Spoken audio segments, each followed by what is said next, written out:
other thing that we wanted to do by ourselves. My former MP and former minister is here, Honorable Ambassador Mabungba. We put up his house for him in Sabuba. Yeah. Mr. Chairman, the jobs are there, and we will ensure that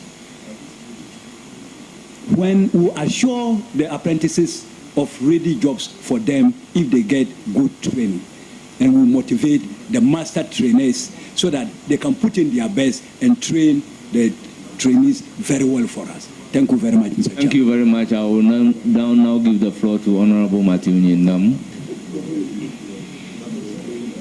So this is the way I'm marking. Thank you very much, Mr. Chairman. To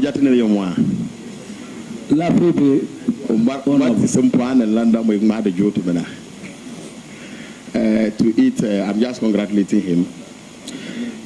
That one is meant for the House. Just congratulations, Chairman, and then a nominee at the same time.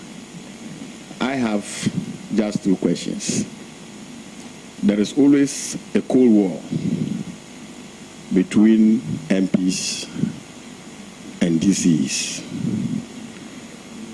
Indirectly, it affects progress in our constituencies. It doesn't matter the party, either MPP or NDC. How do you intend to tackle that? Thank you.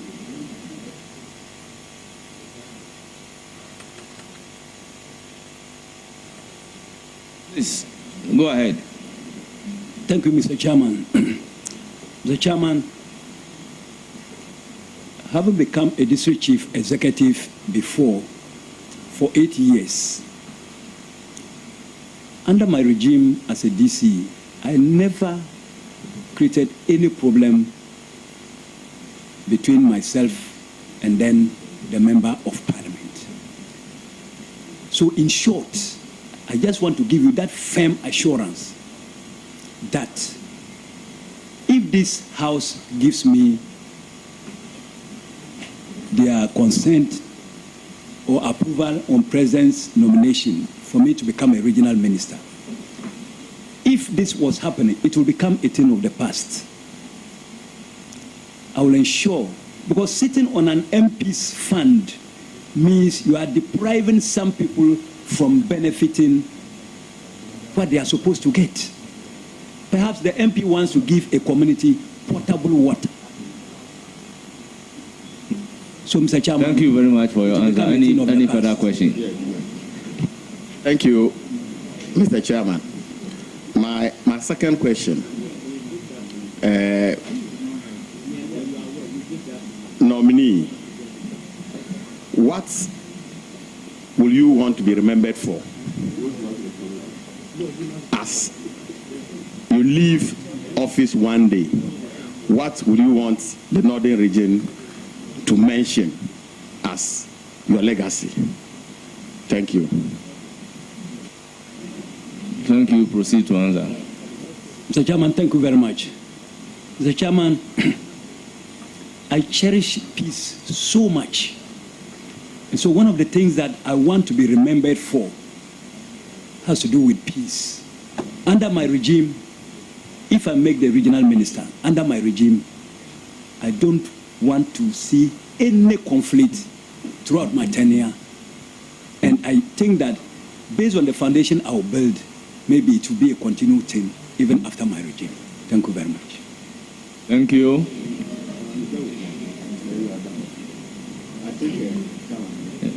That's congratulations.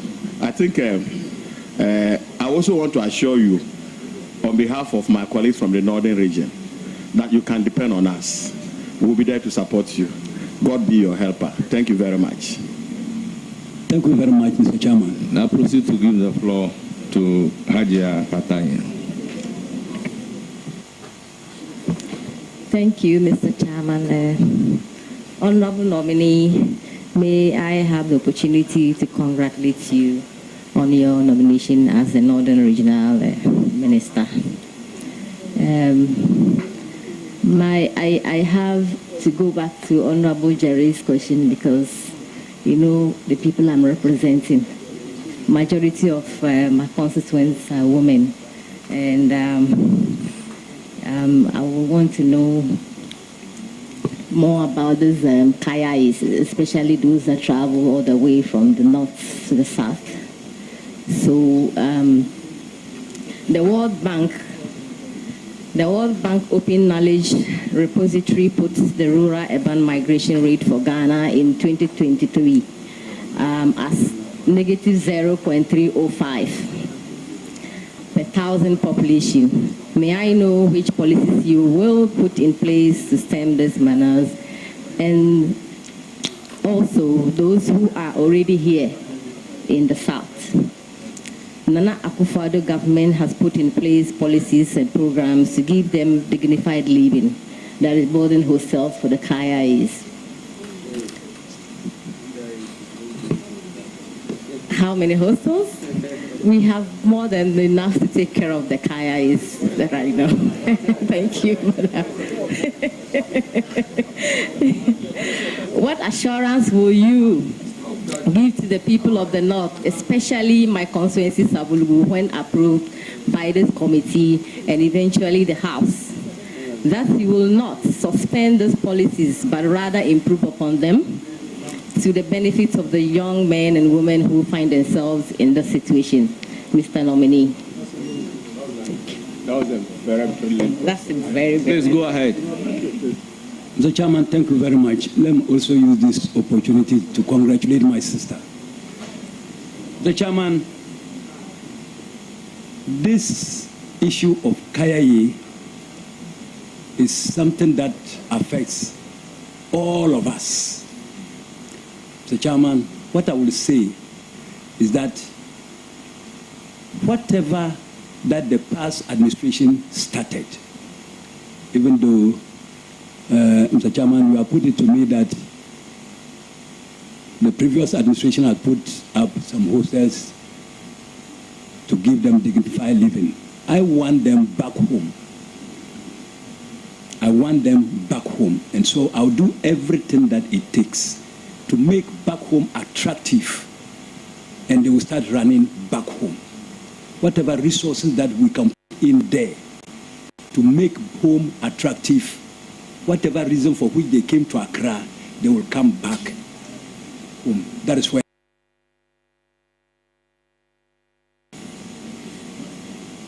Thank you very much. You have a follow-up question on Kayai.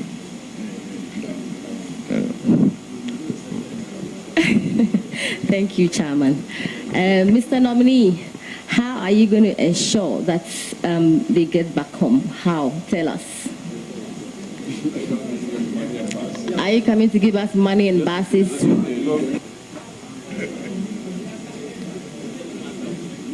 Mr. Chairman. Mr. Chairman. Order. Let's listen to the answer. Mr. Chairman, there will be jobs for the youth. And when the jobs come, nobody will tell them that the home is now better than it was. Go home. So, thank you very much. Thank you very much. I recognize Charles Forson. Mr. Chairman, thank you.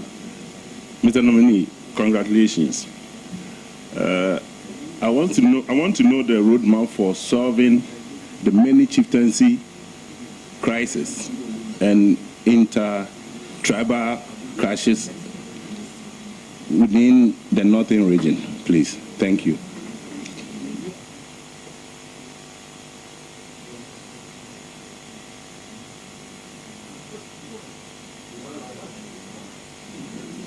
Mr. Chairman, thank you very much. The chieftaincy issues in the northern region, unfortunately, nobody is happy when there are problems anywhere, not only in the northern region. And we at Northerners, we are ourselves worried. Mr. Chairman, fortunately, the traditional authorities, most of our revered chiefs are here to give me moral support, and they are listening to whatever I am saying.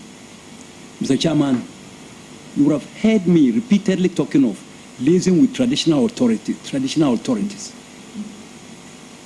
I will revive, or I will ensure that all the dissects at the district level function more effectively, and RESEC will function more effectively, and ensure that we take our security issues very, very, very, very, very serious and deal with, and also ensure that our chiefs, we will have periodic meetings with them.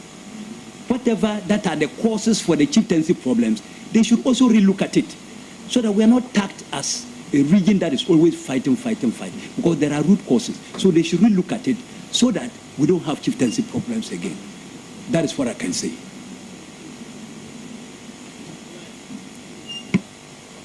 Thank you very much. Any further question? No, I asked of tribal clashes too. So is that your second question? No, tribal clashes? I asked of chieftaincy crisis and tribal clashes. Yes. Yes, he mentioned dissect and resec, that he will liaise with them in solving those questions. Specifically, honorable members, it is not the answer that you want the nominee to give that the nominee will give. So we take his answer for your questions asked. If you have a further question, proceed to ask. Thank you. Honorable Mr. Chairman, Honorable Alasan Uman asked a generic question on water, but water is life. And we all know that in the northern region, it's a big issue. Specifically, I want him to assure, to give a specific roadmap as to how he plans to give every household water in the northern region. Nominee, when approved.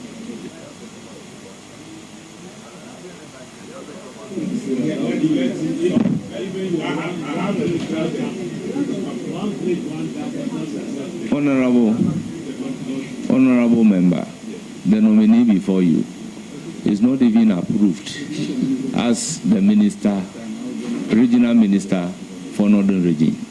Here we are before his approval. We are asking him to give timeline. Mr. Chairman, he's coming for an interview and he's well prepared to answer. I believe that he's well prepared to answer. My good brother, he's my brother. Water is life. I keep saying it. We will approve him, of course. Honorable member, have any plans? Honorable member, approval is a process. This is vetting. After vetting, before we get to approval table, your assumption is that he will be approved. So based on that assumption, you are asking your question. Put yourself in his position, that if you are in the process of being vetted to occupy a position, and you are not the sector minister per se, you have to work in collaboration of a minister responsible for water resources who is yet to be vetted, and you are asking him to give timeline. But well, I would pose a question to the nominee. Thank you.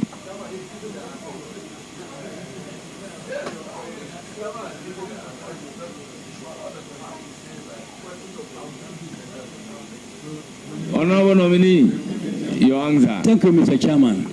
Mr. Chairman, what I will say is that I have not yet been given the nod yet. And so if I am given the nod, I will work closely with the minister responsible for water resources so that I can get a fair share to my region. Thank you very much.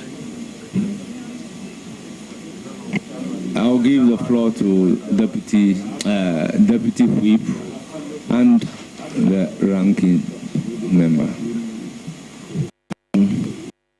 Congratulations. NDC Regional Chairman, congratulations. That is awesome. Chairman, my first question. Have you ever said that the MPP government fan of cutting short for projects without funding? Have you ever said that anyway?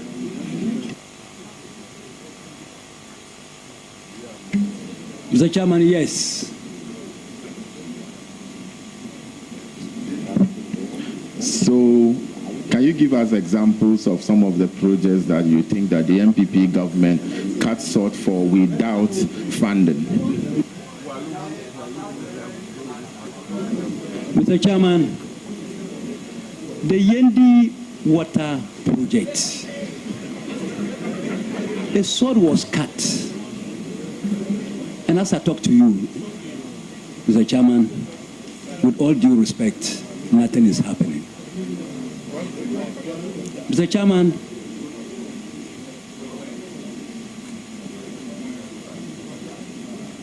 the Savulugu Warwale Road. Mr. Chairman, Kwalugu Dam. Mr. Chairman, let me leave it here. Thank you very much. Mr. Chairman. Question.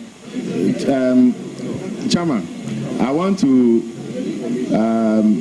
put it to the nominee that what the answer you've just provided is inaccurate. The Yendi water project was approved by Parliament. It came to Parliament and we approved it. And then Ataisa and Nanton, you are new in this house. When it was approved, you were not members of Parliament. So if you allow me to make my point. The Yendi water project is an Indian Exim Bank facility, of which I can tell you that $10 million was given to the contractor.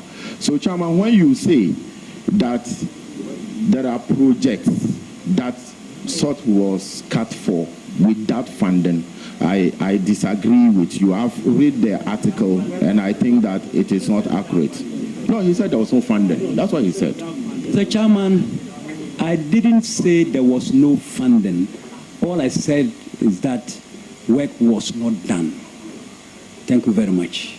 Chairman, my initial question to you was that have you ever said anywhere that the MPP government cut short for a project without funding? And you said yes. Because I have an article attributed to you here from Joy. And then the article is to the effect. So that's why I wanted to establish, because you know nowadays Joy is a very credible media house. So I want. So when they attribute such a story to you, I need to establish whether you have said that before. I will then come into that. So he said that the heading is that MPP has penchant for cutting short for project without funds. Northern Regional Chairman, NDC. And it is reported by Joy on the 21st of August 2024. So did you say so or otherwise? Mr. Chairman, thank you very much. Mr. Chairman, I'm yet to know whether that fund is really there. Because cutting sword means you are ready to start the project. And so if you cut sword without the commencement of the project, and Mr. Chairman, I'm still told that funds were ready.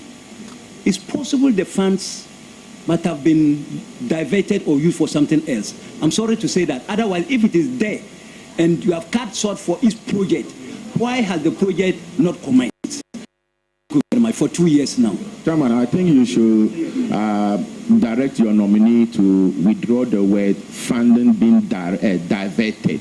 So for that matter, perhaps, Mr. Chairman, I said perhaps. Have evidence. Honourable members, order. Evidence to that. Honourable members, order. I have listened to the nominee. I intend not to give any direction, but I will give the floor to Honourable Patrick Boama. Chairman, nominee, let's be honest with ourselves. The Yendi water project, I supervised the process in Parliament. Okay. Parliament approved of the facility. Preliminary works were done for the works to start. we hit a snag because of the debt exchange program and the restructuring going on. So the Indian facility was approved, number one. Secondly, the 10 million that was needed for those preliminary works were given, was released. Sword cutting, because of the funding being approved by the Indian Exim and the Parliament of Ghana, the president cut a sword. And I believe Yana was, the revered chief Yana, was even at the sword cutting ceremony. We all know how dear the project is to the people of Dagbon and Yendi. So if it's not been fully completed, it doesn't mean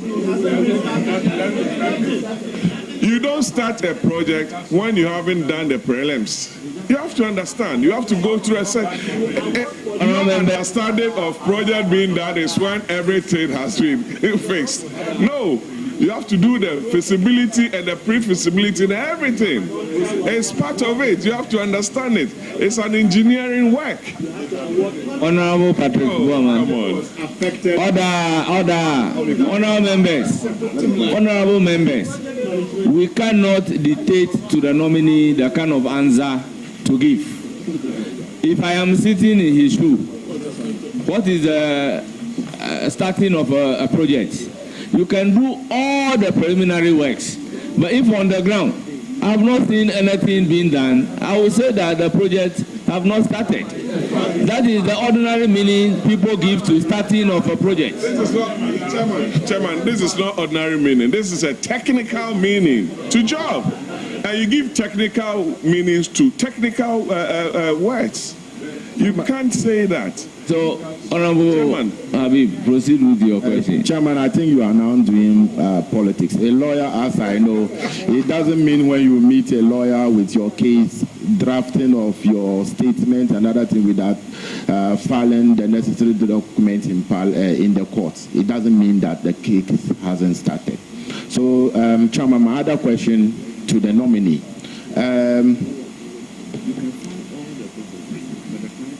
Can you assure the good people of Northern Region that we will be safe in your hands, irrespective of your political affiliation, religious or chieftaincy? Can you assure us if we will be safe in your hands? Mr. Chairman, you are very safe than ever if you give me the nod. Thank you. So proceed. The chairman of the committee, you know, he wants to protect you at all costs, nominee. But we will also have our say. Chairman,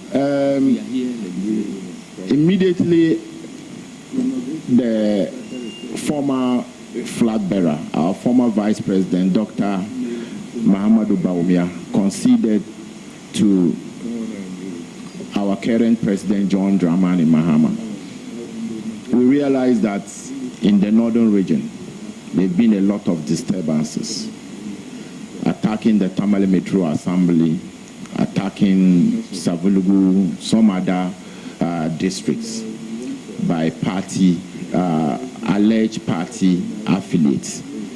Chairman, what is your view on post-election violence, especially in the Northern Region, that it happened and you are going to head when giving the nod?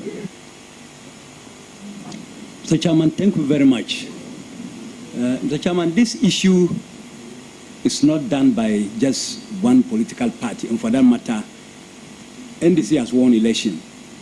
Most of these things, you see a lot of people from diverse political parties, you know, trying to do some of these things. Mr. Chairman, like I stated, security is one of the key areas that I will look at. And so most of these things will become a thing of the past.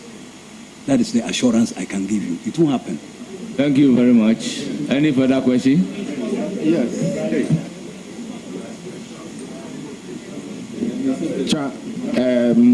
Mr. Nominee, my next question is the one we were more or less trying to debate about. water crisis in the northern region. The Yendi area, Tamale and its environment, extending to my constituency, Tolo. I can see the paramount chief of the Nyankpala traditional area seated among your invited guests. His traditional area, a lot of water crisis. What will you do to help solve the water problem in the northern region? Thank you, Mr. Chairman. Mr. Chairman, His Excellency, the President of our Republic, John Dramani Mahama, made it very public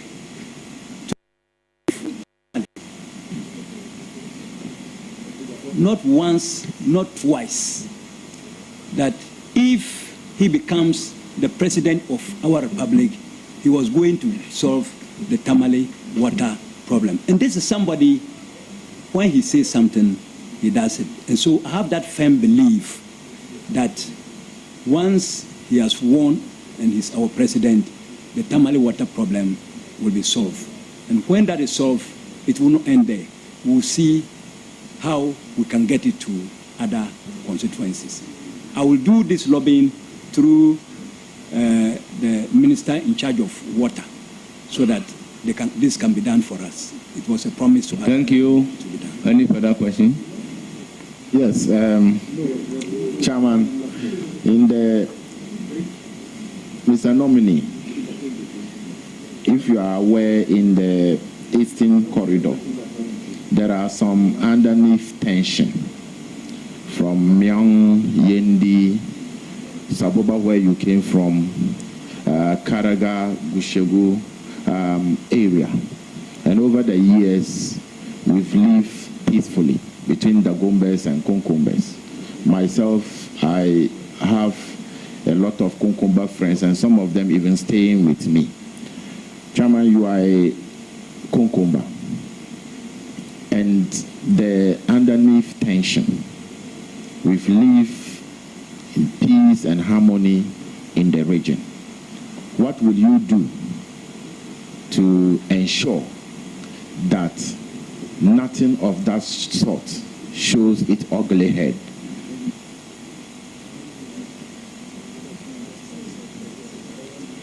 Mr. Chairman, thank you very much. Please go ahead.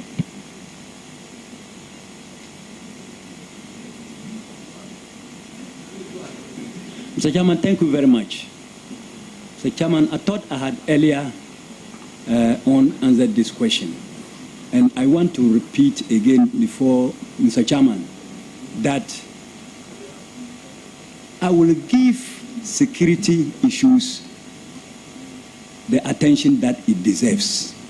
When I hear the slightest issue, I will not underestimate it.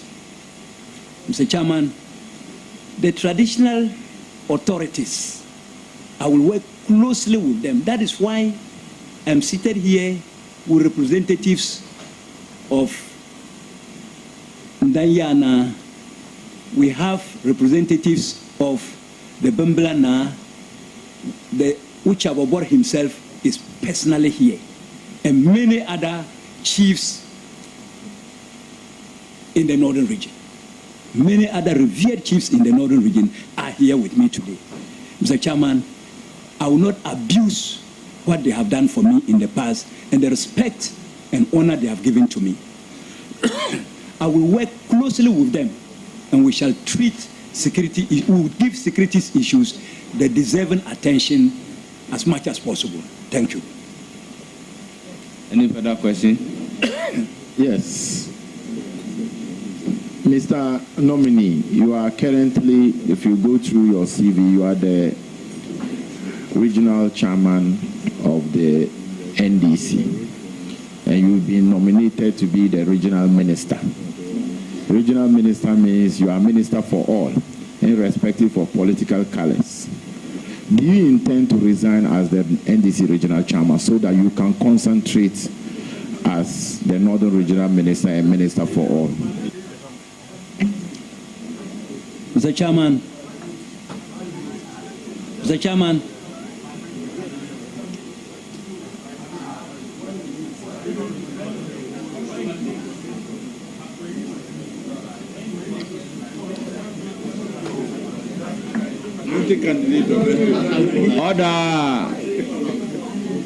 Order, honourable members. You even have party secretary serving on boards. You deal with a national board. Honourable members, let's have some order.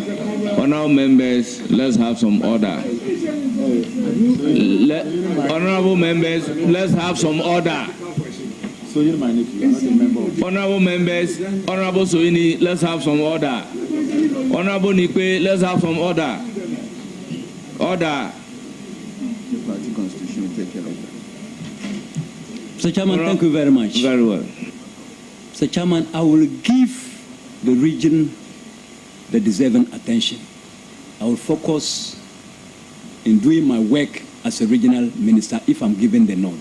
Mr. Chairman, as to whether I will resign or not, the directive will be given. Thank you very much. Thank you. Chairman, I think my nephew Soyini you should be guided. You are not a member of this committee. Address the chair. So, Chair, kindly guide my nephew Soyini. He's not a member of this committee. Mr. Chairman, Habib is my younger brother, and it has to go on record. He's not my uncle. He's my younger brother. Thank you. Chairman. Thank you very much. Honourable members, we have 4 other nominees to vet. So therefore, I am not happy about what is happening at the table. If you want to be a friend to this committee and you won't come here and watch and listen to the proceedings in silence, please take leave of us. Thank you, Chairman, for that. Mr. Nominee, the region that you are going to be heading, that's the northern region. Majority of the people are farmers. In my constituency, Tolong, especially the Tolona traditional area, from Tolong through to Tali up to Go, we have a lot of land for farming. What will you do to enhance agriculture in the northern region?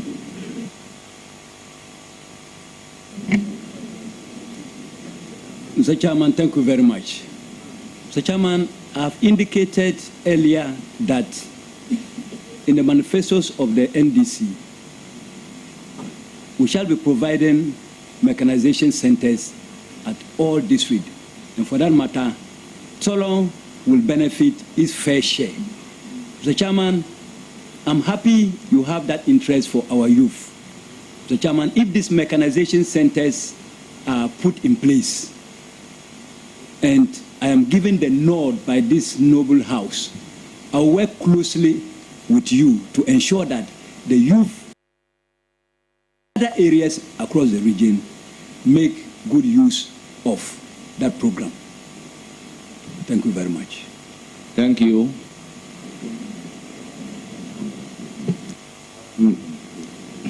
Nominee, even though you said the NDC manifesto, I don't believe in the NDC manifesto in a way, or your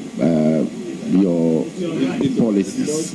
So, Honorable Nindam, the answer to the question is not telling you to believe in the manifesto or not to believe. Honorable Habib, the answer is not telling you to believe in the manifesto or not to believe in the manifesto. He is saying that in the NDC manifesto, this is what is stated in the manifesto. So giving the nod, he will ensure. Chairman, if I ask the nominee a question and he's answering me from a manifesto that I don't believe in, I should be able to say that. But Chairman, let me assure you that Northern Caucasus, the region that you are going to be heading, you have our full support. We will be there to support you.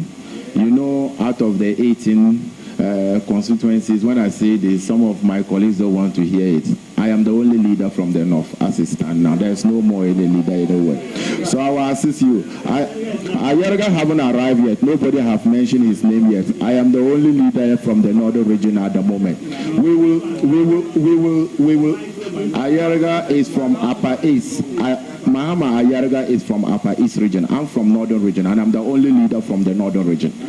And I am saying that myself and my colleagues, Chama, will give you the needed support and the needed cooperation to make sure that you lead us very well in the northern region. So I congratulate you, and I hope that I'll urge my colleagues in the committee to approve your nomination for you to be able to do a good job for us in the northern region. Thank you, Chairman. Mr. Chairman, I also congratulate you on the new leadership role you have assumed. Thank you very much. Thank you very much. I will give the floor to Honorable Muhammad Shaibu. Our next nominee should be getting ready to take the chair. Chairman, thank you. Thank you very much, Chairman. Honorable nominee, congratulations. I note that you've answered a wide range of questions spanning from chieftaincy, tribal, development, and the rest. I note also that in an answer to my learned friend, Jerry, you said you will whip DCs in line and in order. A chunk of the stuff that will be done will be district-based. Indeed, if you watch and you take a look at the manifesto of the NDC, there's a great deal of stuff to be done in the education sector, in the health sector, and agriculture. Your success will be pinned on the work that will be done at the local level, that's at the district, and that is the DCs and the assembly. I just want to encourage you that work very well at the local level. A lot of stuff in education, a lot of stuff to be done at the health services, and then importantly, agriculture. You know, a chunk of our people are into agriculture, and you must work effectively with the programs that are going to be rolled out. You have a wealth of experience behind you. I can see the former regional minister, Honorable Mabengba and Yapka Soluna. Please consult all of them, and you will be successful. I wish you the very best. Thank you. Thank you, Mr. Chairman. Thank you very much, honorable members. What's it about? Nominee, it's now my turn to ask you questions. And by our rules, I have unlimited questions to ask you. Before doing that, let me recognize our revered chiefs behind you as our guests this morning. Paramount Chief of Nantong, Na Abdullah Ba Mahamadou. Paramount Chief of Kasul Yili, Na Bukari Yakubu. Please, my every dialect, don't blame me too much. Paramount Chief of Tugu, Na Mahama Andani. Paramount Chief of Zangbalan, Na Jacob Mahama. Paramount Chief of Nyangpala, Na Ibrahim Mahama. Paramount Chief of Lamashegu, Na Ziblin. Paramount Chief of Saboba,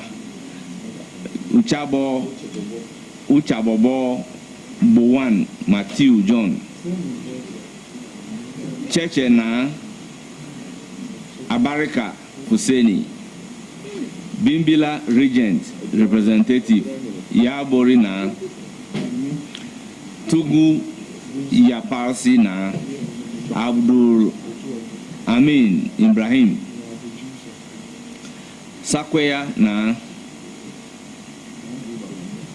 Sintaru Mahama, former Northern Regional Minister, Ambassador Bukari Moses Mabenda, Director General NLA Mohammed Abdul Salam, Northern Region Organizer Abdallah Abubakar Baba, spouse of nominee Ali Patience Nikukiba Wasa, Regional Coordinating Director Sumaila Ewuntoma, CEO Rural Water Dr. Nathaniel Adams, former Deputy Chief of Staff Kenneth Ujangi,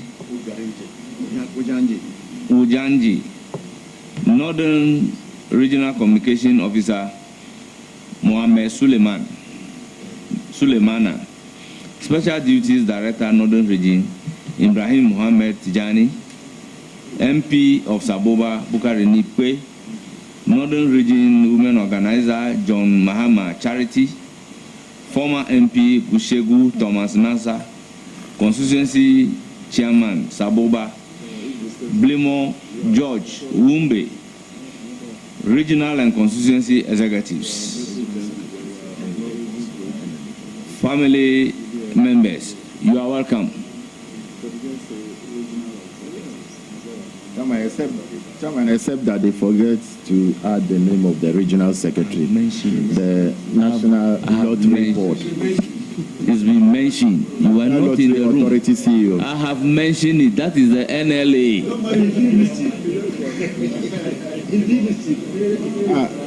Chairman, thank you very much. Please. Thank you very much. You are welcome. Nominee, I thank you for attending upon the committee and answering questions posed to you. For now, you are discharged, but you hear from the committee. The Chairman, thank you very much. I'm grateful.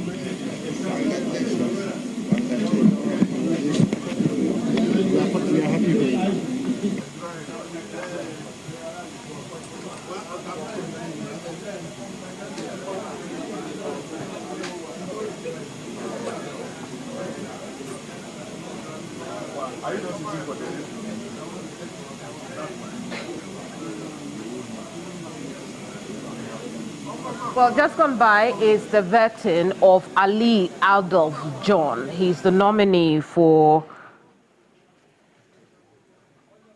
He's just been vetted by the Appointments Committee.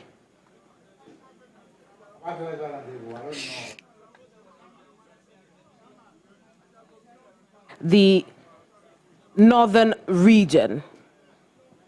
He's been answering questions pertaining to his region, questions on unity, questions on rural-urban migration, questions on poverty alleviation, and questions about the general well-being of the people in his region. He's also been asked about whether or not he will give up the role of regional chairman of the NDC as he takes up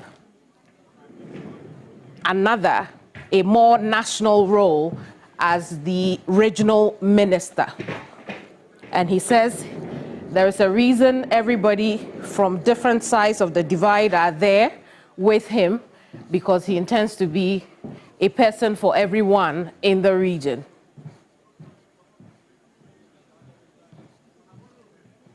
So there you have it. We are looking forward to, according to the chairperson of the committee, we are looking forward to seeing 4 more candidates.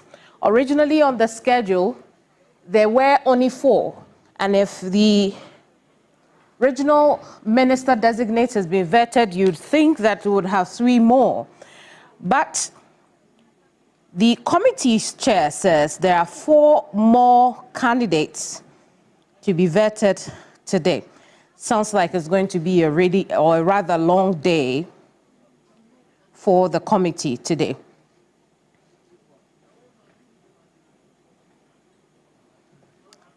So who else are we expecting today?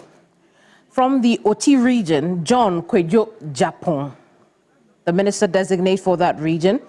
The Volta region, the minister designate James Gono, and Rita Akosia Awate, minister designate for the eastern region.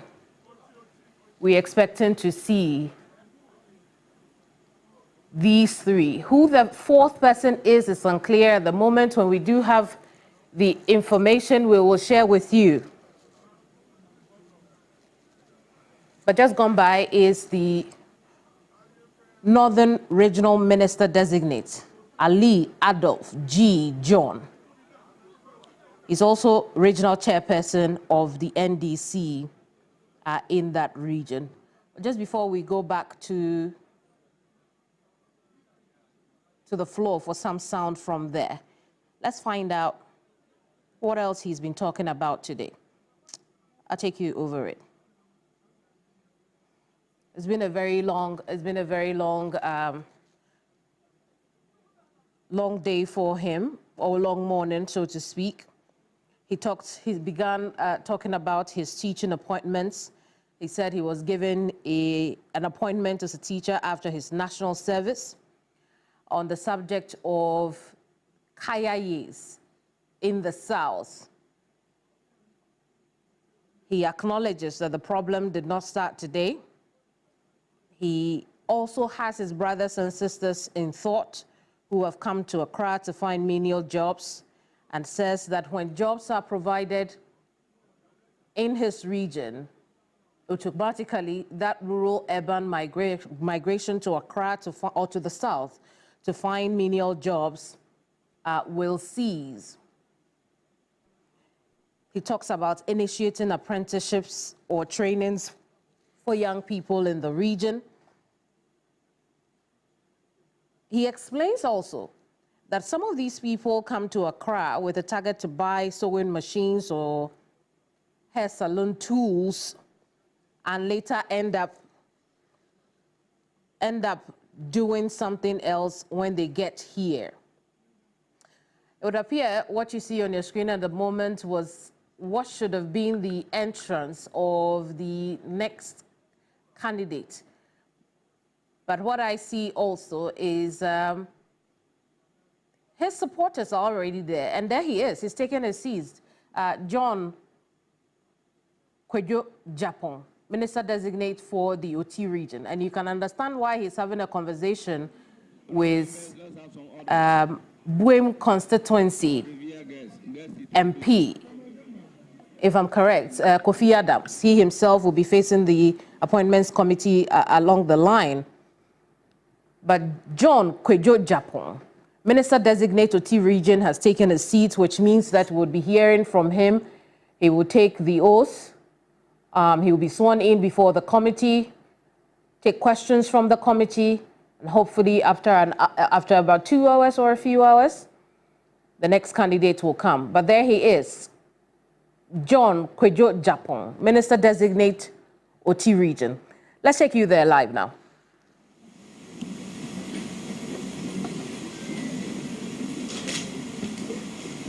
I administer the oath to the nominee. I, John Kwejo Japon, swear by the Almighty God. Swear by the Almighty God. That the evidence I shall give before this committee. The evidence I shall give before this committee. Touching the matter in issue. Touching the matter in issue. Shall be the truth. Shall be the truth. The whole truth. The whole truth. And nothing but the truth. And nothing but the truth. So help me God. So help me God. Thank you. Thank you. Thank you very much. Without wasting much time, I will give the floor to the nominee to tell us about himself just in 2 minutes. Briefly. Mr. Chairman, thank you very much. My name is John Kwejo Japon.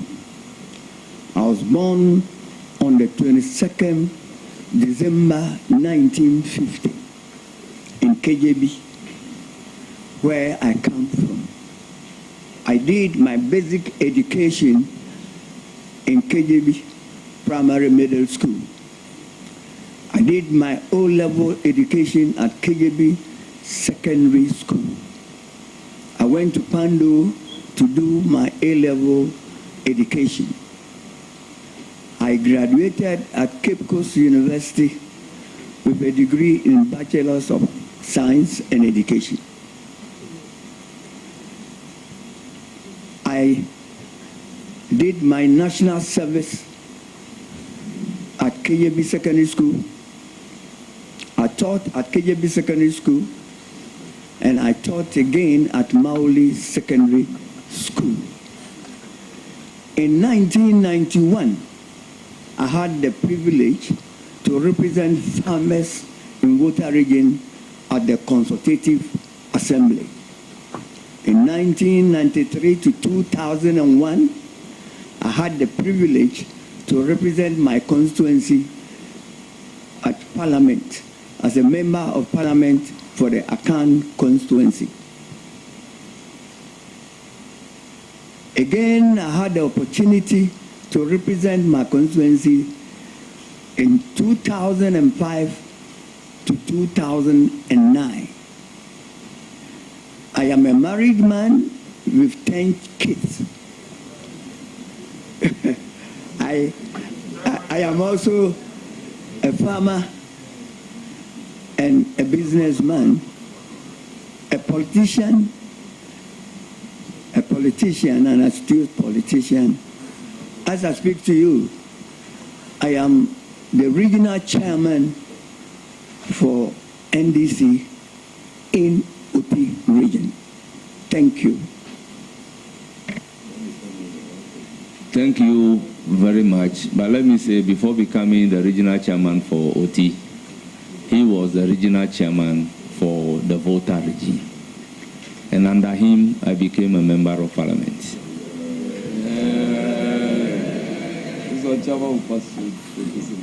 So we normally say, Kujonie.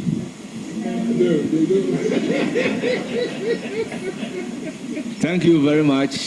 He's been my chairman. We will now commence questions. I'll give the floor to Honorable Patrick Yaobuama. He said he has a question. Just one question. Just one for the big man. I know him. And let me congratulate you. The only seat that we used to have in OT, you took it away. Krachi East. And you also took the seat from my friend. That was Jato Yao. Then Top in Town came, Gidisu, and you took it away from him, from NDC, and you've given it to another person. Anyway, Chairman, a very experienced politician, but today you're in our hands.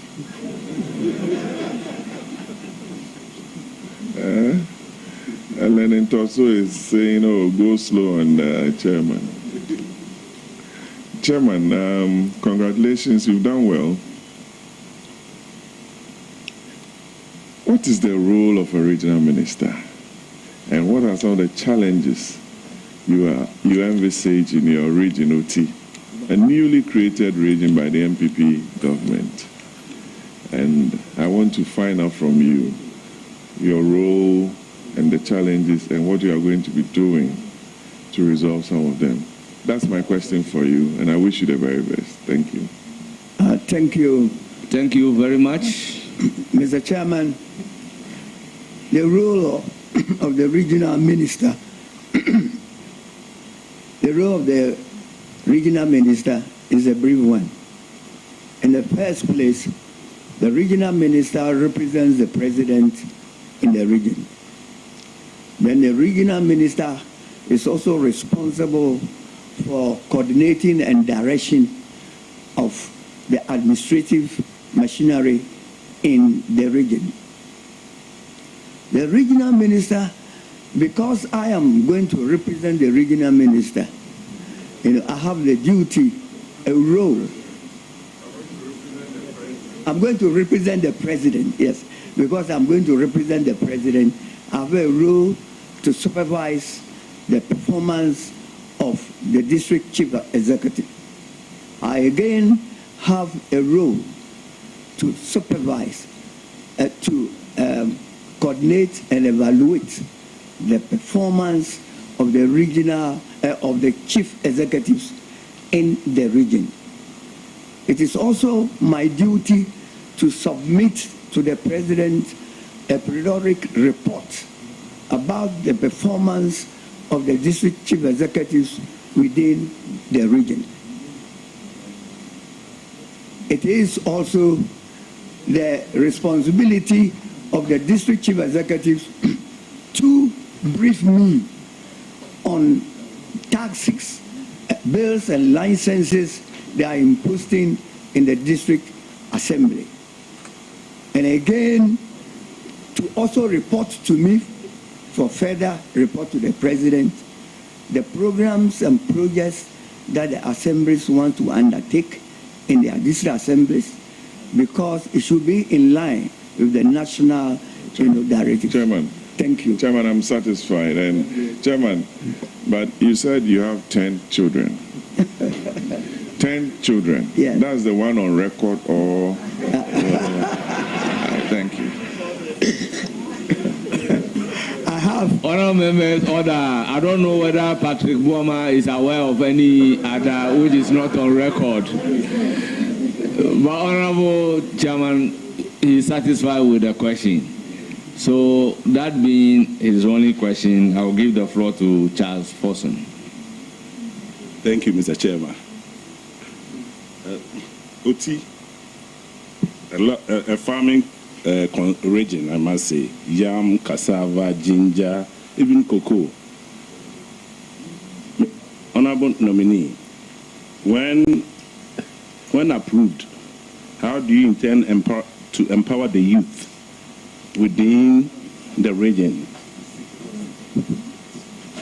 Thank you, Mr. Chairman.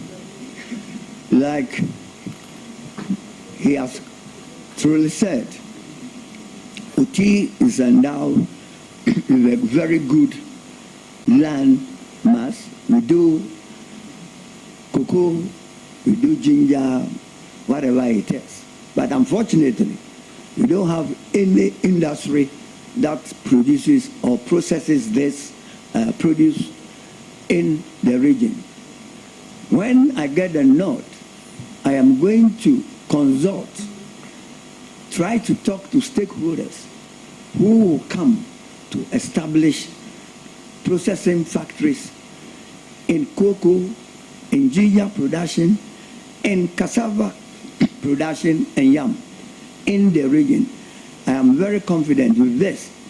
It will boost up the economy of the region and will give employment to the youth of the region. Thank you. Thank you very much. Any further question? Last one from his friend, his classmate from KJB DA. Very well. Honorable nominee, your school, KJB DA, they are calling on you. I believe you've seen the state of KJB DA school. Your classmate sent me a picture of it and a video. After I'll show you the person. I've shown it to the Honorable Minister Kofi Adams, yes. The KJB DA school. The school needs help. No, it's a total rundown school. I believe you know what the school I'm talking about. Thank you, Mr. Chairman. Thank you, Mr. Chairman. I attended KJB LA, you know. Yes, KJB LA. KJB LA. Yes, KJB LA. Yes. Yeah, thank you. Yes, I know. If I have the opportunity to be the regional minister, and there's a school that has been run down, a school that I have attended is run down, I think it would be fair for me to at least do something about it, especially when education is one of my priorities in OT. Thank you. Thank you very much. I'm done. Thank you. So with that, all the best. I give the floor to Honorable Wasafwa. Thank you very much, Mr. Chairman. And let me take the opportunity to congratulate the nominee on his appointment as a regional minister designate. Honorable nominee, looking at your CV, I see that you have 2 referees. The first referee is the Honorable Johnson Esidun Ketia, National Chairman of the NDC, and the second referee also the General Secretary of the NDC, Honorable Fifi Fiavikwete. I also see that on page 1 of your CV, you have done some works with other companies. And so, in fact, some of them, you are still with them till date. So I wanted to find out why is it that you can't have one referee for many of your private works rather than having 2 referees only from the political field. It's just a suggestion anyway. Thank you, Mr. Chairman. Since it's a suggestion, I think that for me, the best referees that I can put there is those that are put there. These 2 people who are my referees were supposed to be even my colleagues. General Chairman of NDC was my colleague in Parliament House. As a founding member of my political party, I've been working hand in hand with him throughout my political life. He knows me best. The General Secretary, Fifi, worked under me when I was a regional minister in Volta region. And to be frank with you, he also knows me very well. I think that you will always want people who can talk on behalf of the nominee. Thank you. Right. Thank you so much. Mr. Chairman, my second question is in relation to what he himself declared to the committee, that he is a farmer, and for that matter, you have some amount of interest in farming. You being in the private sector as a farmer, and now by the grace of God, if this committee approves of you, can you convince the committee and the people of Ghana, more especially the OT region, as to what you can do differently to uplift the face of agriculture in OT region? Especially because in this 21st century, today if you go to Dubai, they call something cloud feeding, where it can rain even when the climate is not favorable. So what do you want to do differently to be able to make sure that you uplift the agricultural sector in your region so as to create more jobs for the people of OT region? Thank you very much. Mr. Chairman, like you rightly said, the OT region is endowed with the OT River.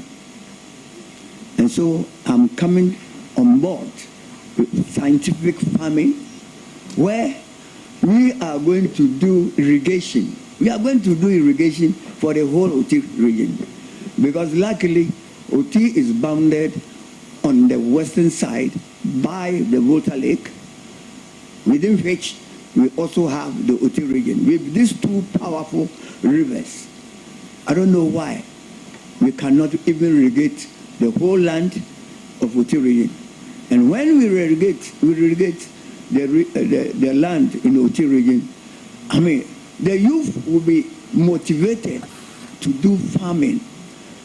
They will be motivated to stay in the region, because there will be, an enterprise for them to work on, and by doing so, increase the economic fortunes of the region.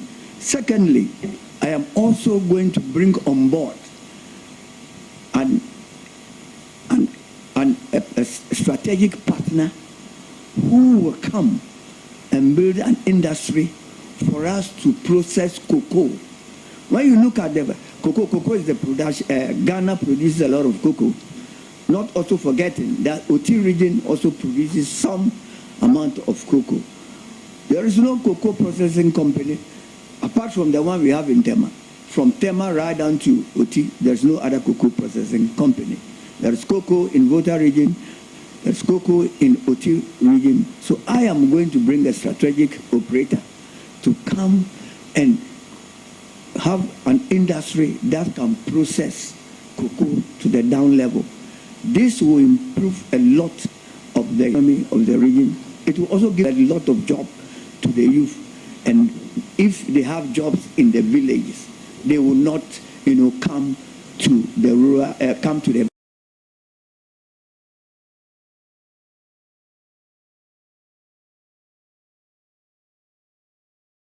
urban area for anything. Thank you. Well, thank you very much. Any further questions? Yes, please. Just a follow-up question that you are going to partner with. Thank you.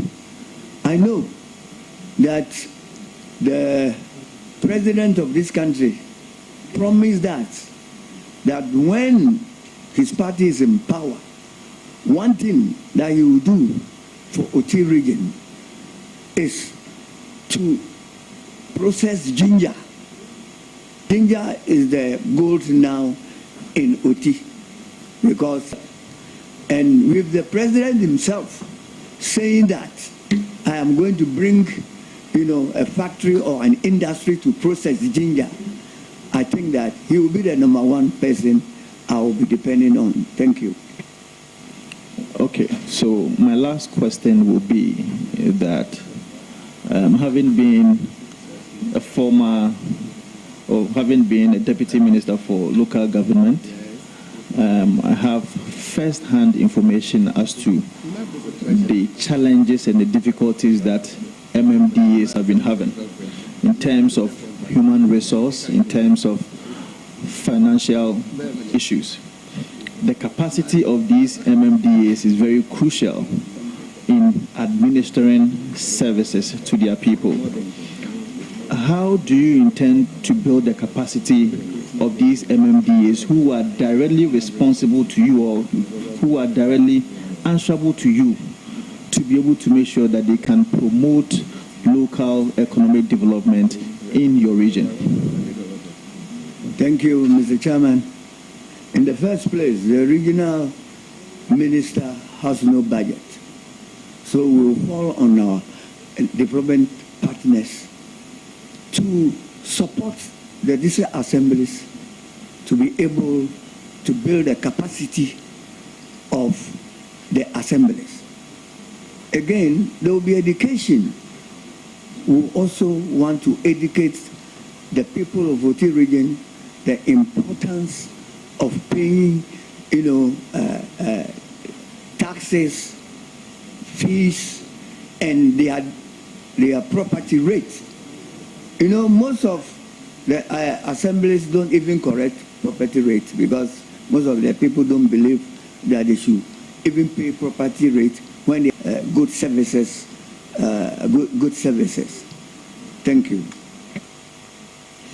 Thank you very much, Mr. Chairman. I want to congratulate the nominee once more. We hope that you are able to give to your people what they demand of you. And I think that the people of OT region desires that you be able to support their region and make.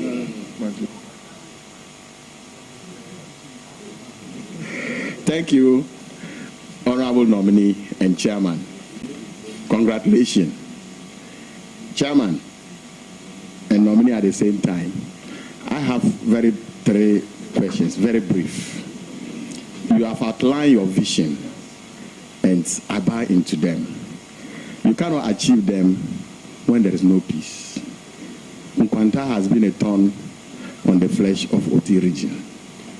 How do you intend to go about it? Thank you, Mr. Chairman. You have rightly said that I'm a nominee. I have my regional coordinator. I will have my regional coordinating council in place, which I have even now. When I'm giving the nod, When I am given the nod, I will consult my regional coordinating council. I will consult the security coordinating council. Again, consult chiefs and stakeholders in Nkwanta. From there, we will see how we are going to solve this issue. Conflict is not an event, and solution to the conflict also is not an event. We will dialogue with the stakeholders and the people who matter. But before we do that, we will have to dialogue with them, establish a conflict resolution committee that will be attractive to all the players of the conflict. Thank you. Any further questions, or you are okay? No, thank you. I said 3 questions. I've just asked one. Sorry, please do. All in one. Please all do. in Nkwanta. Please do. Please do. Thank you very much. Chairman, my next question has to do with the means between your region.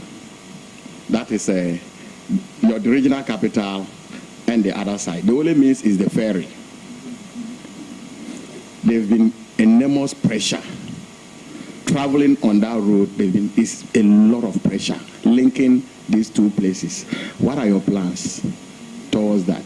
Thank you very much, Mr. Speaker, or Mr. Chairman. You know, when the last government was in power, there were 2 things that the president promised OT region, and I still believe is very, very relevant. The first one is putting a bridge on the Oti River between Dambai and Krachi, which is very relevant today. We're talking about pressure. It is sad to go to Dambai when the pontoon is broken down. You really see the importance of a bridge on the Oti River. And for the roads infrastructure, luckily for me, the Minister of Road and Transport also comes from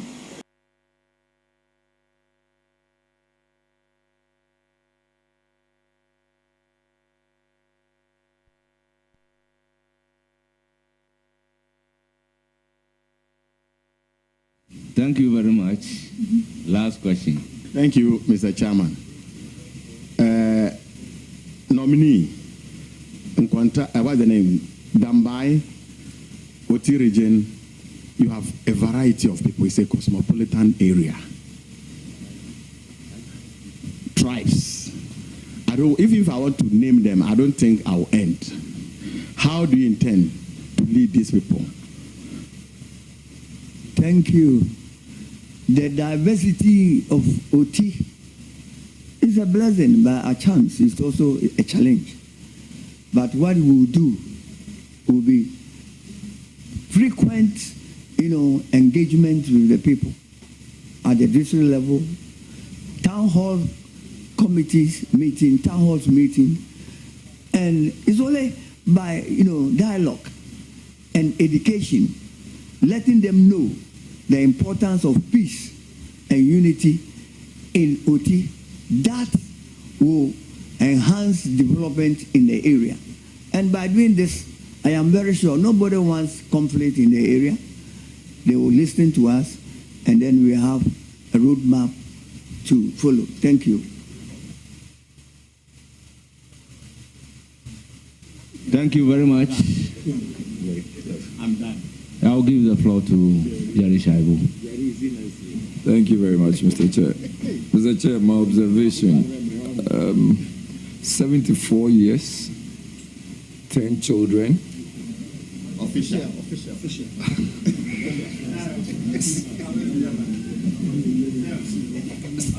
74 years, 10 children, 3-term Member of Parliament,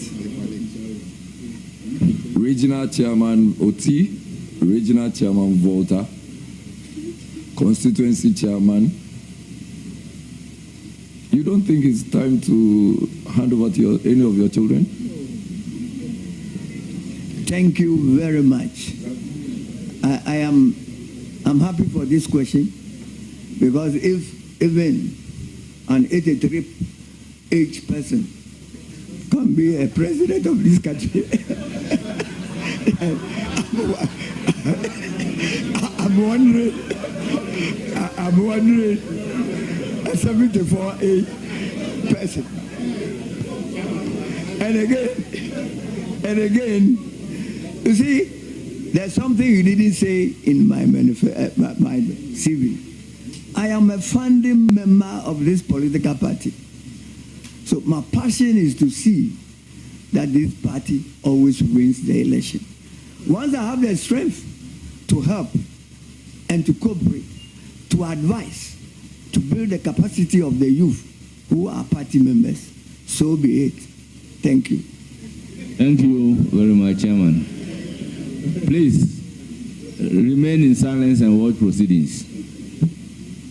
So yesterday, the Minister Designate for Youth Development and Empowerment was here. And because you talked about developing the capacities of the youth, as Regional Minister, how do you intend to do that? Thank you, Mr. Speaker, Mr. Chairman. You know, the Regional Minister, you can only rely on the district assemblies to do this on our behalf. I will advise all the district assemblies to take building the capacity of the youth as a matter of importance and priority. Thank you. Okay, that should be my final question. What would you love to see as your legacy before you depart as Regional Minister of OT? Thank you, Mr. Chairman. I wish to live as a legacy when OT is well developed, when OT had very good infrastructure in terms of education, very good development, infrastructure in health, very good development on our roads.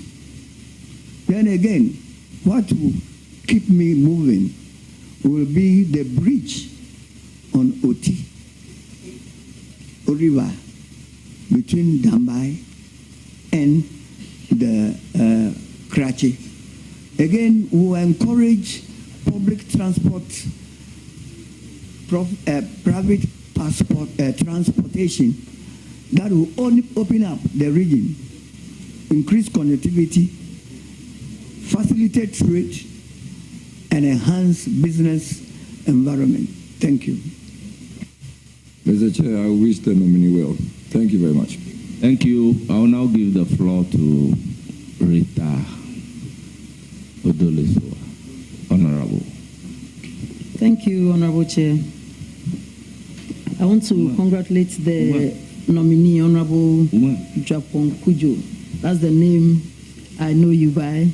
And thank the President of the Republic of Ghana, His Excellency John Dramani Mahama, to give you the opportunity to serve the OT region. You have served from the Volta region through the OT region. And in these elections, you won all 9 seats for the OT region. Congratulations. And I know as a seasoned politician, the youth are going to learn so much from you as you become the regional minister for the OT region. And like you have rightly said, you will help build the capacity of the youth so that in future they will take over from you and other politicians like us as well. And so I would say congratulations again and wishing you the best of luck. God bless you. Thank you very much. It's not the turn of Alasan Umar Alaji. Thank you, Chairman. Mr. Nominee, congratulations. I'm looking at your resume on page 2. And I see number 21. Very interesting. Leadership positions held.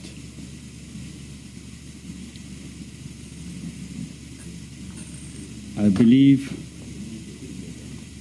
the OT region could not have gotten a better person to lead them than Chairman Japon Kujo. The president had made a better selection, and we believe you will lead the place. Look, member of the Consultative Assembly, I think you are one of the framers of the 1992 Constitution that our opponents refuse to take part. Honorable Umar, order. Honorable Umar, you are either guided to ask the question or commend the nominee, but nothing else.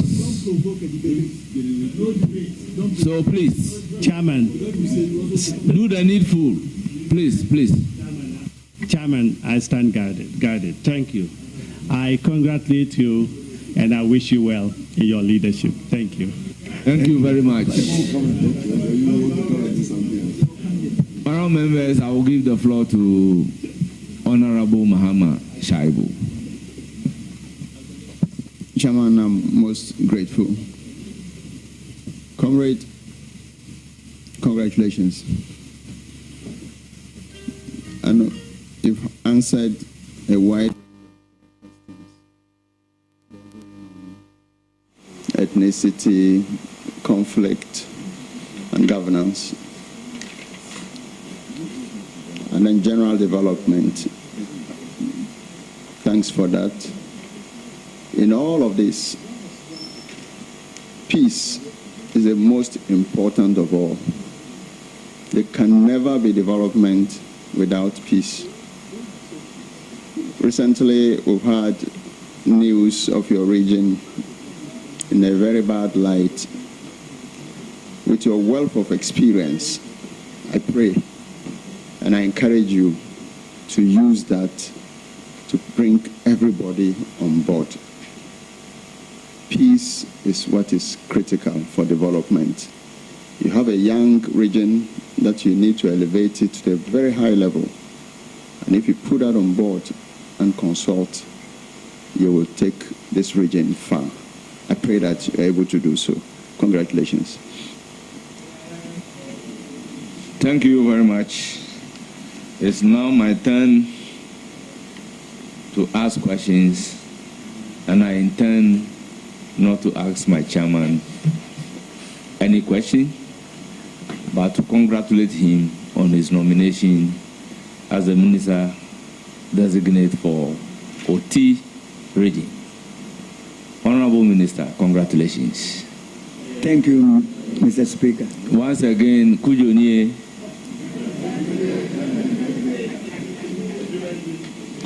And I thank you very much for attending upon the committee, providing answers to the questions asked. Thank you very much. You will surely hear from the committee. Thank you very much, sir. I am to inform you that you are an in-law to some people on the table. I don't want to disclose their names. But because I do not have the list to mention our guests one after the other,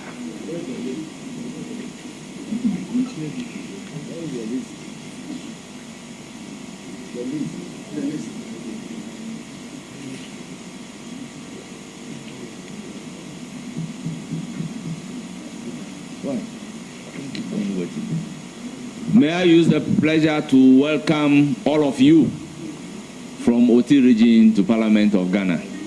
You are most welcome. Thank you very much. Chairman, you will surely hear from us.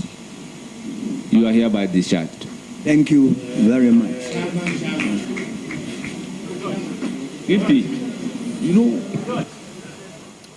Oti Regional Minister Designate John Kwadwo Japon, 74-year-old, number of offspring have become the sub-interrogation before the Kwadwo says he has 10 children. And when asked whether or not there are others who are not on record, well, it became a matter of laughter. The chairman then interceded as far as that question is concerned. But again, you know, some committee members continued to prod on the number of children and his age, and he had a very interesting answer to a question on his age and retiring. He says if we had an 83-year-old president, then as a 74-year-old man with 10 children, adult children, he could also take office, public office, so to speak. So John Kwadwo Japon, Minister Designate for the Oti region. But to more important things that he spoke about. Again, like the northern region, he's talked about creating jobs in his region. He says he will bring on a strategic partner who will build an industry to process cocoa. Oti region is one of the areas with large cocoa numbers, and he says that he will bring, well, it's not as known as the other places, but yes, it does have some cocoa and other crops. He will bring in strategic partners to build an industry to process cocoa, which will create more jobs for young people in the Oti region and deal with issues of rural and urban migration. He also hopes to make farming in the Oti region more scientific. He thinks that it would help with crop yield in the area. Oti region is also, like I mentioned earlier, not just cocoa, but for other crops as well. One of those will be the root or tuber, as some people would like to call it, ginger. So the root crop ginger. It says that is the gold now, and Oti region will produce those in high quantities. He was also prodded on the issue of conflict in the Oti region. I believe you may have heard us report a number of times on clashes in Nkwanta. It's a long-standing issue in the Oti region. And he says that some solution will be found to the problem in that region. John Kwadwo Japon did not spend so much time before the committee. Like I said before, he appeared to have answered questions to do with his personal life much more than what he will be doing for the region. But the chairman is happy. He's relieved the candidate, the minister designates Oti region, John Kwadwo Japon, to make room for the next candidate. So now we expect 3 more candidates to appear before the committee. James Gunu, who is the minister designate for the Volta region, Mrs. Rita Akosia Awate, who is the minister designate for Eastern region. We've been sniffing around to find out who the 5th candidates for today will be. Because remember, in the conclusion of the minister designate for the northern region's vetting, the chairman of the committee had said that there will be 4 more candidates to vet, which brings to a total 5 candidates to be vetted today. And so we are trying to find out who the 5th person today will be. So far, Ali Adolf G. John, Minister Designate Northern Region, John Kwadwo Japon, Minister Designate Oti Region, they have been vetted, it's been concluded. The event started shortly past 10, and it's not 1 p.m. yet. They are finished with 2 candidates. It would appear the process will move faster today. We understand, and if we could show that to our viewers, the next candidate, James Gunu, Minister Designate for the Volta region, is already seated, soon to be sworn in before the committee, so he can answer questions pertaining to his region and his competencies to represent the president in that region. James Gunu, Minister Designate Volta region. What we're going to do now is take a quick break. When we come back, we'll take you straight to the vetting committee where James Gono is already seated. So don't go away.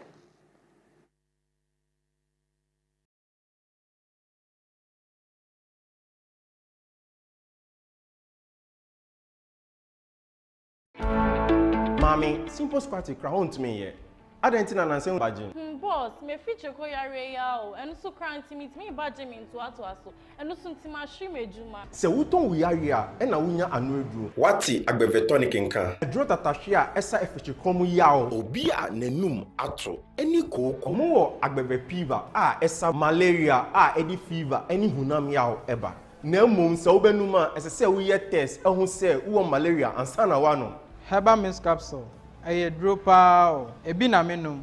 Sa onuma ema woyemgu ema free bar. Esako eni sisi yare. Midie agbebe herbal tea na menum. Eyi obrefrem so. Omo a wontumenda sa onuma ubetumi ade yi. Edre nyina enye ma apemfo. Oba oma akodanufo. Ene akoda ondi mfidumi. FDA ajejode nkrato yi ati.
Honourable members, let's make progress. I will call on the clerk to administer the oath.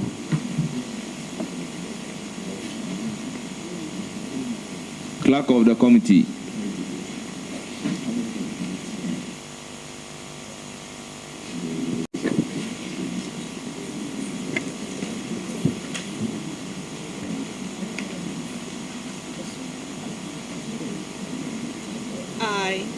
I, James Gono, swear by the Almighty God. Swear by the Almighty God. That the evidence I shall give to this committee. That the evidence I shall give to this committee. Touching the matter in issue. Touching the matter in issue. Shall be the truth. Shall be the truth. The whole truth. The whole truth. And nothing but the truth. And nothing but the truth. So help me God. So help me God.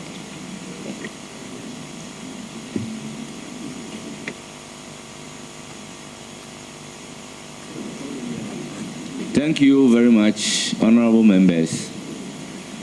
The nominee designate for Volta region is my regional secretary and a brother. And I'm also from Volta region. He's partly from Akachi and I'm also from Akachi. I think I have to disclose this and then we proceed to ask questions. Chairman, in that case, will you recuse yourself. Since you say he's a brother, so that we can handle your brother for you. Thank you very much. I would have wished, but the law, unfortunately, the rules do not permit me so to do. I am the first deputy speaker, and by legal imperative, I will have to chair the vetting committee. So I may not ask questions, but I'll give you the floor to ask the questions. So I'll proceed by giving the floor to Dr. Kabiru.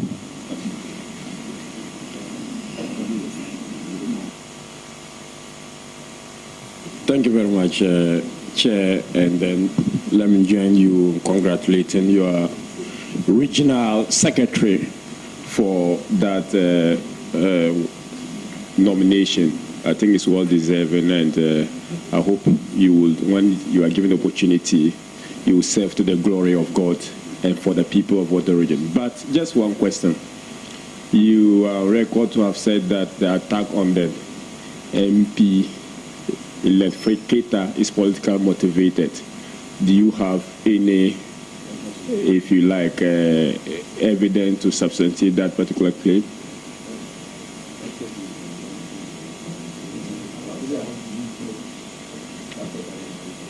Honorable members, fortunately, the MP under reference is sitting at your right side, but I will give the floor to the nominee to answer the question.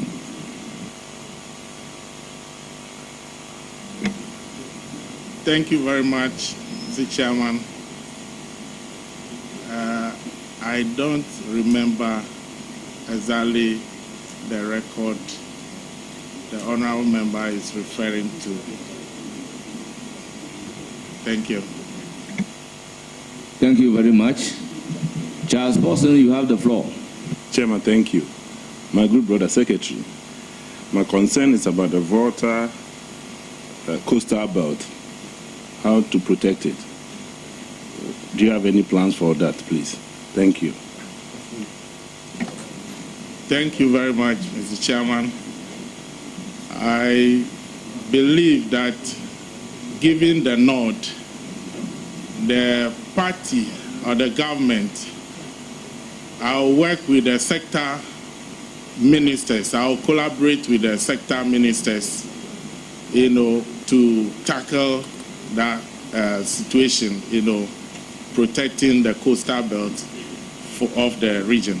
So it is my responsibility as the regional minister, if given the nod, to liaise with the Ministry of Works and Water Resources to see how best we can protect the coastal belt of our region. Thank you. Thank you very much. Please go ahead with your question. Congratulations, nominee. Thank you, Mr. Chairman. My question is on tourism. The Volta region is known for having a lot of tourist sites. How do you intend to promote tourism within the Volta region? Thank you very much, Mr. Chairman. It is true that Volta region has a lot of tourism potentials, taking Blue waterfalls, taking Avedakpa Crocodile Resort, taking Atafi Monkey Sanctuary, and even the topography of the region itself is a tourist attraction. Fortunately, we have our Honorable Member of Parliament for Ketu South, Honorable Ablaji Fagomashi, who is going to that ministry. It is my duty as the regional minister to collaborate with her and also collaborate with our roads minister, because many of these tourist sites need to be accessible. So I work with these two ministers to ensure that we enhance tourism potentials or tourism in the Volta region. Thank you. Thank you very much. Honorable Vincent Sapo. Thank you, Mr. Chairman. Let me use this opportunity to congratulate the nominee on his appointment as the Regional Minister Designate for the people of Volta region. Before my substantive question, I would want to just make a suggestion. I just had a quick perusal of your CV, and I see that you have 2 referees, with 2 referees, one from the GIJ, the former rector, and the second one from the Institute of Local Government Studies. But my suggestion is that I think that is tried learning to note that depending on the kind of interview that you are attending, you skew your CV to meet that expectation. And so I would have wished that one of the referees should have been your national executives or anybody from your political field. I think that would have helped, especially because of this kind of vetting that you are coming. But my substantive question to you is that when it comes to the management of the local assemblies, it seems that resources that goes to these assemblies are limited, especially because these resources are the only kind of resources that emanate from the government to the local assemblies. I have been a deputy minister for local government before, and I know what internally generated fund could do to assist the local assemblies. The local assemblies are answerable to you directly. What can your office do to make sure that you boost the internally generated fund in the various districts in your region? Thank you very much for the question, Mr. Chairman. The first one on the referees is well noted. Then on the local assemblies, I see the district assemblies as the shock absorbers for the central government, either politically, economically, or participatory democracy. I have been a district chief executive before, and one of the things that I will encourage the assemblies to do is to build their capacities, especially in the area of planning, budgeting, implementation, and evaluation. If we are able to do that, and we have district chief executives who are, people who take initiative, people who think outside the box, I believe strongly that we'll be able to improve on the internally generated funds in the assemblies by encouraging them to have revenue register in every assembly, so that all the departments or institutions that can be taxed will be taxed appropriately, and then the collection of market tools, property rates, and the rest. Because many of the assemblies do not have the capacity to collect the revenue. That is why some of them even privatize revenue collection. So it is all about capacity building. Thank you very much. Well, just my last question to the nominee. My last question. Well, so my last question to you is that I want to create a hypothetical scenario to you. And some of these scenarios are based on reports that we've been receiving at the local government ministry.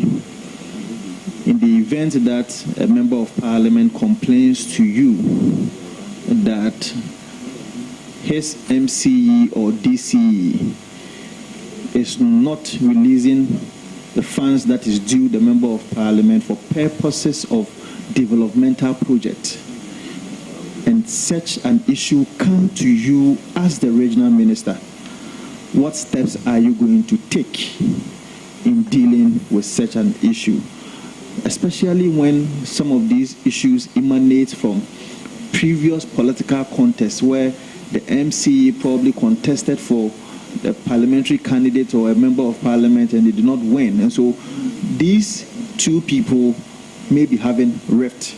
How are you going to deal with such a scenario as a regional minister? Thank you very much, Mr. Chair. Definitely, we need to engage the parties, the member of parliament, and the district chief executive.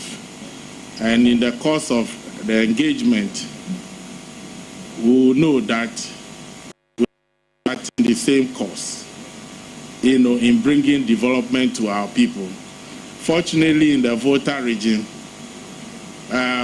we don't have such situation, but should it occur, definitely I will engage the two personalities involved, that is the member of parliament and the district chief executive, so that we all come to that understanding that we need to work together to bring development to the people, and it is not about personal interest. Thank you very much. Thank you very much. I will give the floor to Jerry Shaibu. And Jerry Shaibu is an old student of Keta Secondary School. So he should bear that in mind in asking the question. Mr. Chair, thank you very much. Congratulations, my brother. Thank you very much, Mr. Chair. Mr. Chair, so I'm more interested in the Volta region. And one of the reasons is just what my Honorable Chair told you. But my specific question is the recent burning of ties and offices of the NDC office in Old Central, just because His Excellency President Mahama had announced made some ministerial nominations. Well, just to find out, do you know if that is the cause? First of all, was that the reason why people decided to burn ties in the office, the whole central office? Thank you very much, Mr. Chair. My regional chairman, Honorable Mauto Agbavito, has been to Ho, and I can tell this honorable committee that the issue is under investigation. So, given the nod, I will look at the investigative report and then take the necessary action. Thank you very much. Thank you. Any further question? Yes, just a follow-up. So, are you here to assure us that the people within the Volta region, under your watch as the regional minister, are going to be safe? Thank you, Mr. Chairman. That is one of my greatest responsibilities as the regional minister, if given the nod, because I'm going to chair the Regional Security Council, and I'm also going to work with other stakeholders, including our traditional authorities, the assembly members, the district chief executives, and the members of parliament, to ensure that we put in place early warning systems so that should these things happen, quickly we tackle them and then move forward, because there can never be any development without peace. Chairman, this should be my last question. Tidal waves. Tidal waves. Auntie Jifa will tell you, in Agaveji, in Jalokope, and years in the Volta region. The last time I checked, City FM Channel 1 sponsored some projects. What would be the steps to take to ensure that even if there is, obviously it's not within your remit to stop it, but even if there is, what measures are you going to put in place to ensure the people who are affected have some safe place to stay, good food to eat, are able to go to their schools without issues, and all the social activities can still go on without any form of restrictions? And even if at all, do you have any plans of trying to reduce the effect of tidal waves? Thank you. Thank you very much, Mr. Chair. Last time the tidal waves hit the communities, I was there with the members of parliament concerned, and then the President, His Excellency John Dramani Mahama, was there himself. And it is our plan that, given the nod, I, as the regional minister, will surely collaborate with the ministers in charge. Please accept assurances of our highest esteem. Yours sincerely, Honorable P.F. P.V. Koiti, General Secretary, signed. So this is the information that we have, and as stated in the letter, they are requesting that we take the necessary steps to formalize these appointments in line with the established practices of the House. And so I will now move to the leaders to let us comply with that procedure.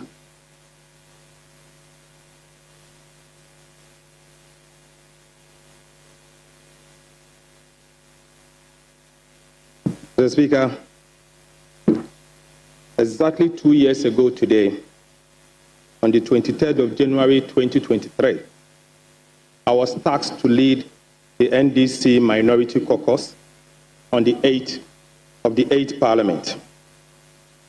Kindly permit me to use this occasion to express my gratitude to my colleagues in leadership who served with me to lead our caucus. First, as the Minority Caucus from the 23rd of January 2023 to 6th of January 2025. And second, as the majority MP for Lembele. The Honorable Kwame Govins Abuja, the MP for Adaklo. The Honorable Ahmed Ibrahim, the MP for Banda.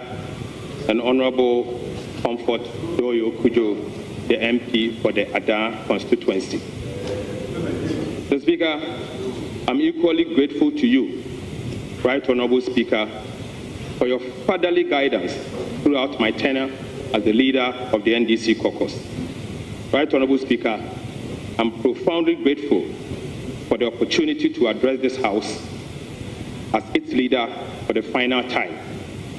Today marks the official conclusion of my journey within the leadership ranks of this august House. It has been a remarkable period during which I transitioned from minority leader to majority leader. With this address, I formally take my leave as the leader of the NDC Supermajority Caucus this Parliament.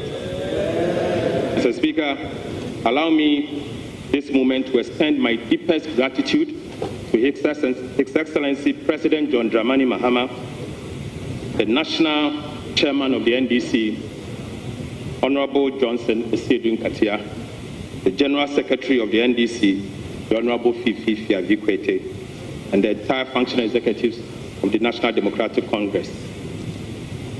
Leading the NDC Parliamentary Caucus has been an honor of the highest order.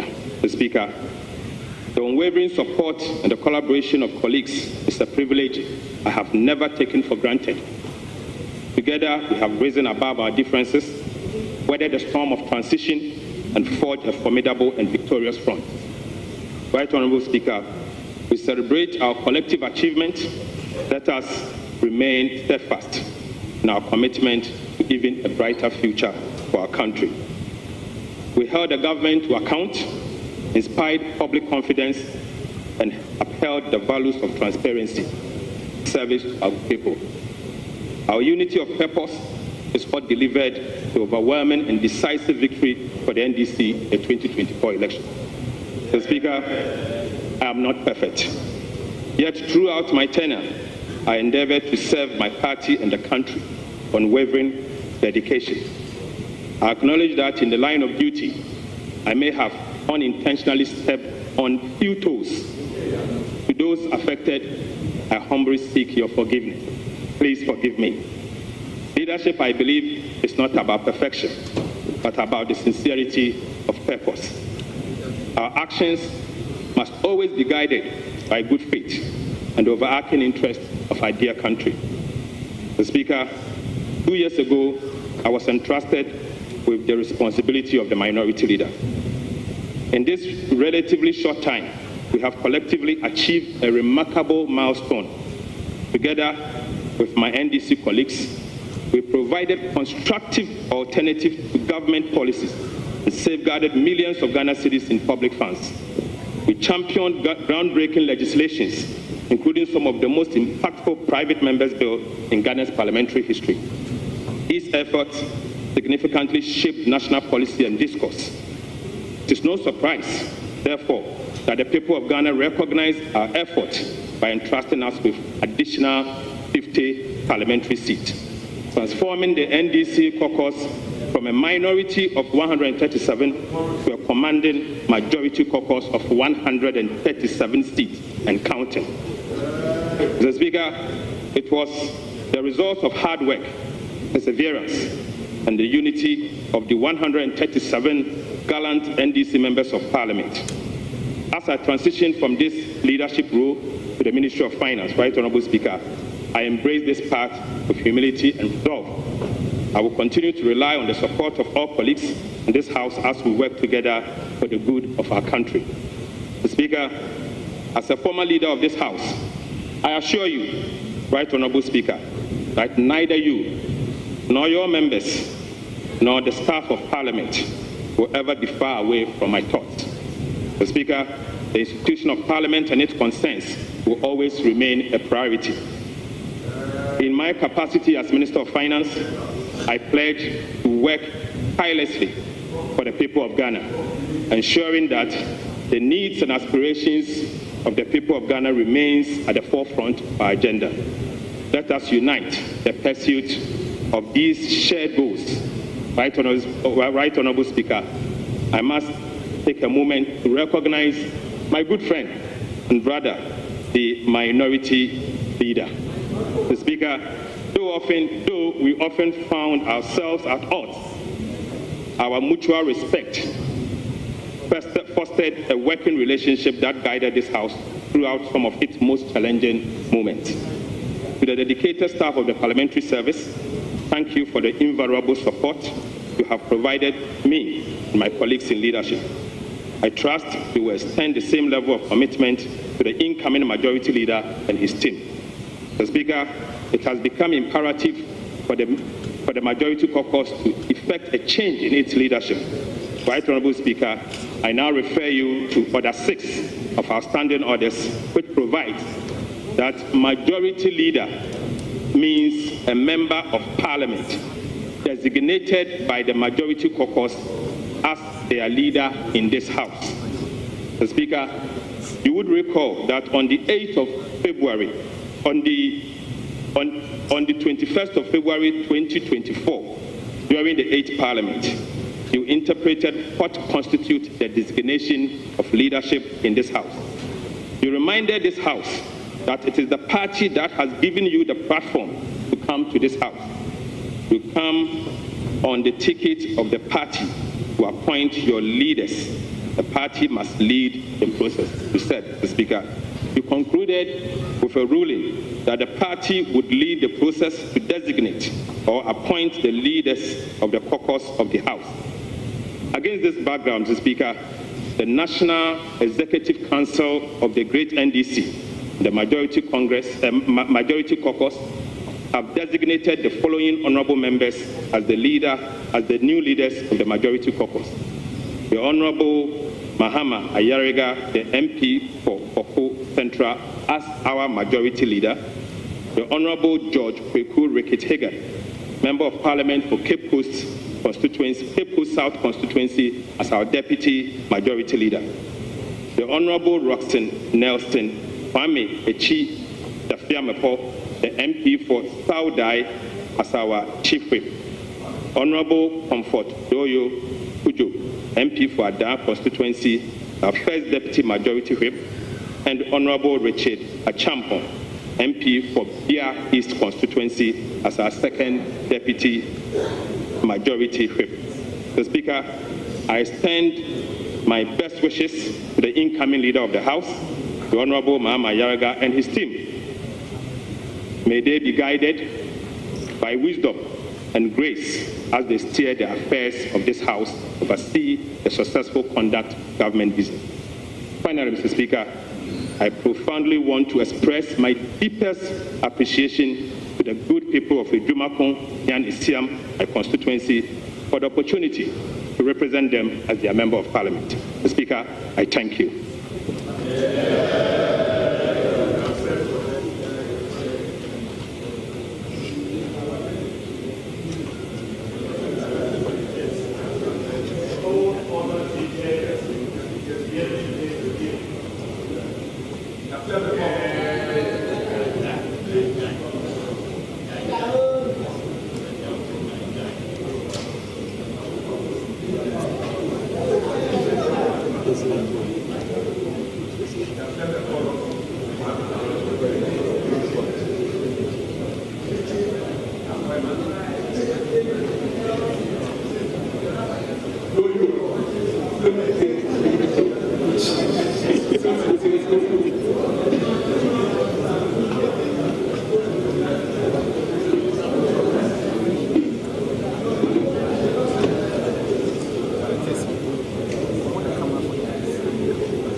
Honorable members, I now will permit any member who may want to make a comment on this transition may do so now. Brief comment, because we have other business to transact. Yes, I can see.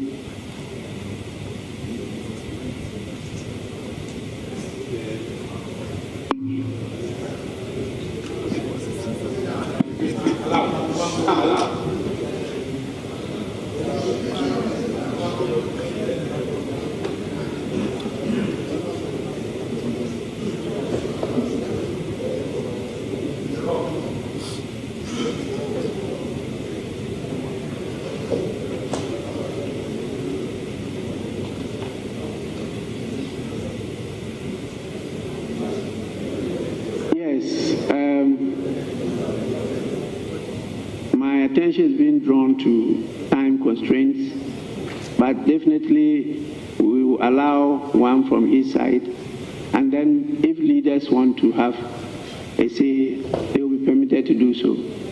So, Doctor, I will by all means permit you. After that, you will come in.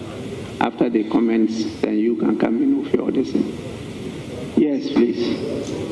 Yes.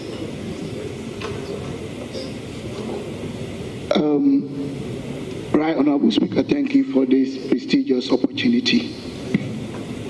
I wouldn't want to talk much. Yes, I want to say that we thank Honorable Dr. Attoforsen, outgoing leader of the majority, for that information or the presentation he made. I think he has illustrated that he's going to do well at the Finance Ministry and then keep to his promises, because that is extremely important. Promises of taking away all the taxes and still rule this country where Ghanaians want it. Mr. Speaker, coming back to the issue, I also like to admonish the incoming leaders of the majority that as much as we experience some sort of minimal illustration of leadership cohesion as we needed as a country from Agon Dr. Atoforsen, they should please review what happened or revise what happened during the 8th Parliament. This is the time that I think Ghana needs cohesion from both sides. This is not the time to abuse and misuse the undue advantage of numbers and change the focus of this country. Mr. Speaker,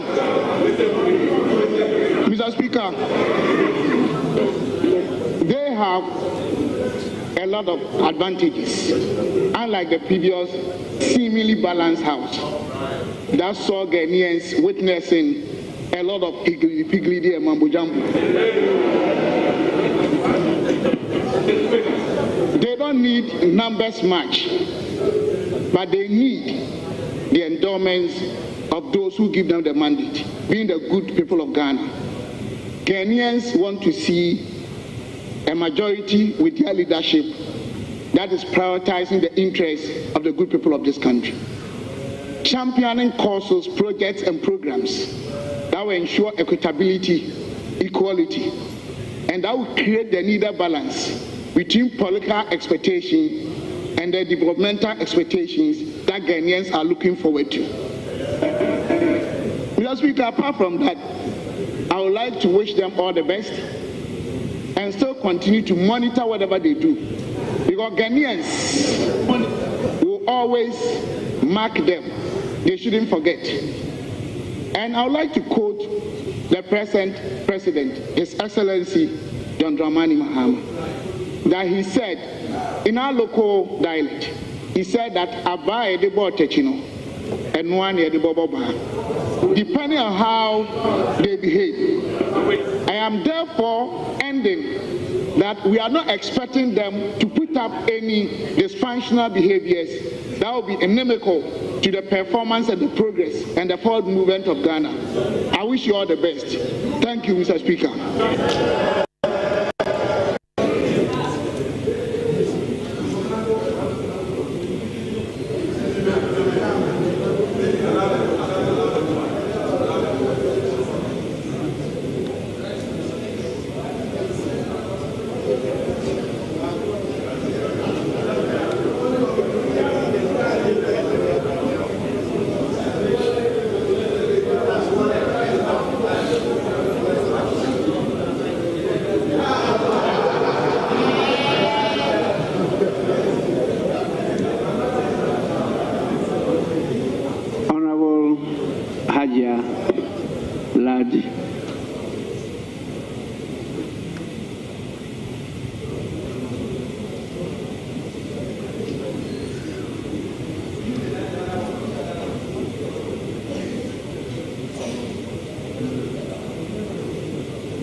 Thank you, Mr. Speaker, for the opportunity. Mr. Speaker, I'm very grateful for you, first of all, recognizing the fact that I needed to separate a fight between two individuals whom I would never want to see having any opposed.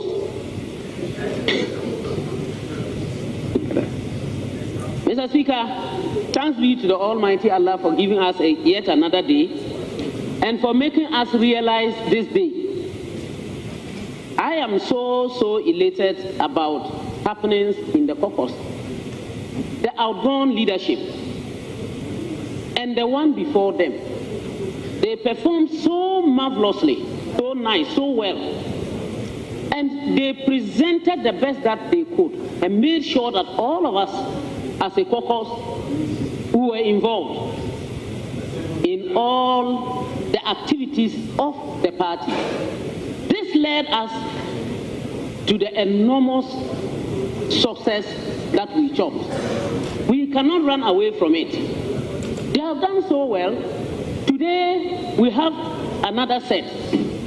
All I can say is that we behind them are going to hold them to the work, to the duties that they are going to lead as caucus leaders. We are going to ensure that they listen and listen to us. And we will also let them understand that motivation from leadership is very, very important. I know all 4 of them, 5 of them seated here. I've known them at least, I have not seen any one of them I have not known for at least 10 years. So I know how credible they are. I hope and pray that the leadership today is going to emulate exactly what the past leaders did, such that in the coming days, weeks, months, years, we would continue to rise and rise and rise and rise until the people of Ghana have seen that they have, yes, elected those that are worth it, and that we are doing our job as representatives, and that we will achieve our aim to ensure that Ghana moves forward in the right direction, and that setting the Ghana we want is not an issue of only being a leader, but ensuring that you provide that leadership. Mr. Speaker, in the leadership, there is only one woman. And I want to assure that woman that with some of us, we are always ready to support. It's not a matter of being in the leadership chair. It's a matter of doing the leadership job. It's a matter of supporting. It's a matter of ensuring that you support them to make sure that they do the work as expected. For us, we will do it, and I will entreat my colleague women on our side to support and make sure that we achieve our aim. Mr. Speaker, I'm hoping and praying that the Almighty Allah protects and guides them so that at the end of the day, we will get what we want, and that anytime, anywhere, they can rely on us to chop success. Mr. Speaker, I thank you very much for the opportunity, and I say I wish them the best, and I hope they will be able to also make sure that our brothers and sisters on the other side work with us. It is very important. Whatever we are looking for in this chamber as MPs, notwithstanding the fact that we are the ruling government today, is the same thing that they are looking for, and we should know that if we have their support and we always build consensus, it will go a long way to help us. And to our brothers and sisters on the other side, please, please, please, over-politicization will not help. And so I hope that you would continue to help and make us build consensus and stop litigation, so that at the end of the day, we give thanks to the Almighty and for our success as Ghanaians in a nutshell. Thank you very much, Mr. Speaker, and I wish us all the best.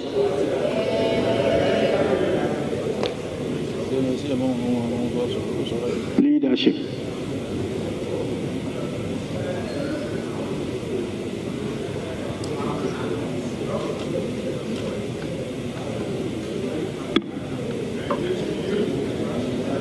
Mr. Speaker, thank you for this treasure space to make a few comments in response to the communication we received from the National Democratic Congress announcing a change in leadership.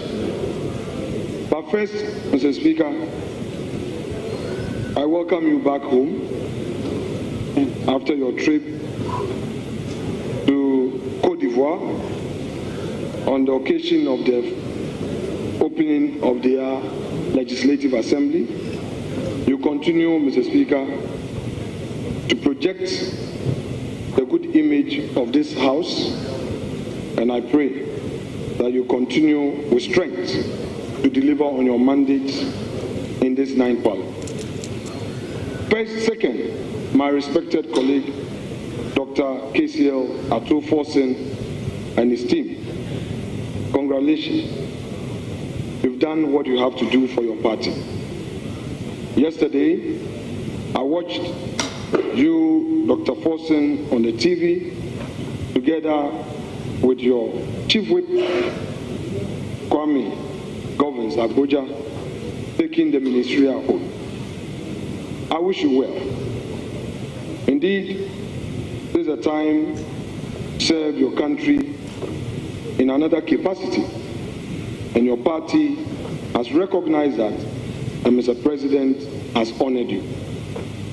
It was a great time working with you. In the 8th Parliament, it was a real test for the democracy of our country. I recall the many times that decisions had to be made on this floor, where you had to painfully tell me that your side does not support me. I took it in all its stride, and today democracy has won. Mr. Speaker, the outgoing majority leader, or the former majority leader, Dr. Forson, was right when he stated that in spite of all of these, we kept a good friendship. I recall also his chief whip, situations where Kwame would disagree with me, he would find a way of avoiding an eyeball-to-eyeball contact. He would be looking elsewhere. He will ignore my text messages and my WhatsApp messages, and when he's done with everything, he will tell me, Kwame, I'm sorry, I have to defend the party's interest. My good friend, Emmanuel Amakofibua, we often gave wrong signals to the optics. I think today, our common fights will be over. People don't know how great our friendship is, but you were always getting under my skin. And I know now, as a minister, our political fight will take a different form. This time, you would have to come and defend your government policy. To the incoming team, led by my senior at the bar, my respected colleague, Mahama Ayari. We served together in ECOWAS Parliament. You were very supportive. You've earned the respect of your colleagues in the sub-region. I know that you build consensus. In fact, Honorable Ayariga, there's something I've learned from you, and I want to share. You don't mind how long it takes to negotiate to bring peace. And that I've learned with a great deal of respect. I believe that even as majority leader, you would not assume that you have the numbers, so you have to railroad matters on this House floor. I pray that you continue with that skill, so that together we ensure the peace of this House by assisting Mr. Speaker. Indeed, many people in this country do not know that over 90% of the issues on this floor are resolved through consensus. Just a few that get into the media is what takes center stage. I pray that we will build consensus during your tenure. But to the backbenchers and all of us in this 9th Parliament, Honorable Ayariga, the majority leader, is a great debater. He loves his procedure. And let me disclose this. The day we had this hint of he becoming the leader of the House, one of my researchers told me that, leader, your new leader is always glued to his law. He loves debate. So get your members to get ready. So I know that you enjoy the rules and you will not allow things to go unattended. But let me quickly remind you, sir, that as a government leader, if you try to introduce more debates, government business will suffer.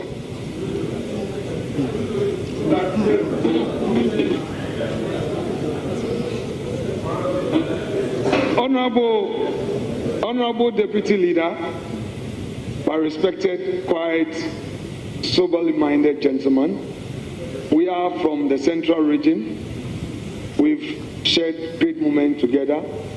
I know I gave you some tough times when you were a Deputy Finance Minister, and I was in opposition, the backbench those days, but we still kept good friendship. And Eche, my steady mate, not many people know this. We studied long hours to pass our law exam. Again, I know how passionate you are about the work you do. But again, too many debates will stall government business. Be reminded. On that note, Mr. Speaker, I would want to congratulate the new team one more time and assure them that our side will treat them with respect. We will work together, beautify democracy, assure the nation that although it is NDC and MPP, to borrow from Honorable Kennedy Japan, it's about systems and policies. Richard, who has joined the team, who worked on the finance committee, you know your finance committee matters, and you've now been brought to leadership. It's a signal to us what you expect from the majority to add up to the team on key matters. So we'll prepare to face you on issues of the floor. And my own mother, Honorable Doyo, you add up to the beauty of leadership. Always being a mother for all of us. I know in difficult moments, you came to me and gave me some good counseling. I'm happy that you are still part of the team as the most experienced to support the new team to work and work well for the good of all of us. Welcome once again. Congratulations to you, Mr. Speaker. Without more, I shall end it here. Thank you. Thank you so much. Thank you. The new leaders of the majority, you have heard from your predecessors and also the leadership of the minority and a few members of parliament. What do you now have to tell us?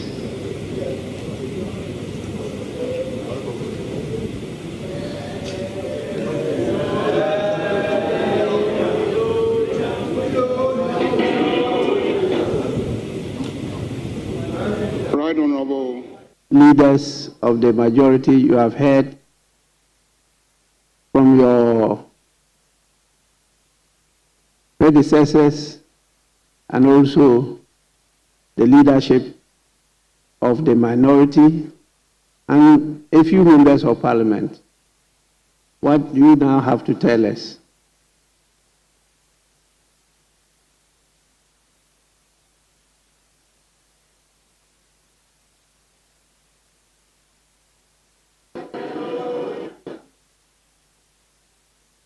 Right, Honorable Speaker, a short while ago, I was formally chosen by my party, and profound gratitude to His Excellency President John Dramani Mahama, the leadership of the NDC, chaired by the Honorable Johnson Aseidu Nketia, and my honorable colleagues in Parliament, I wholeheartedly accept this appointment.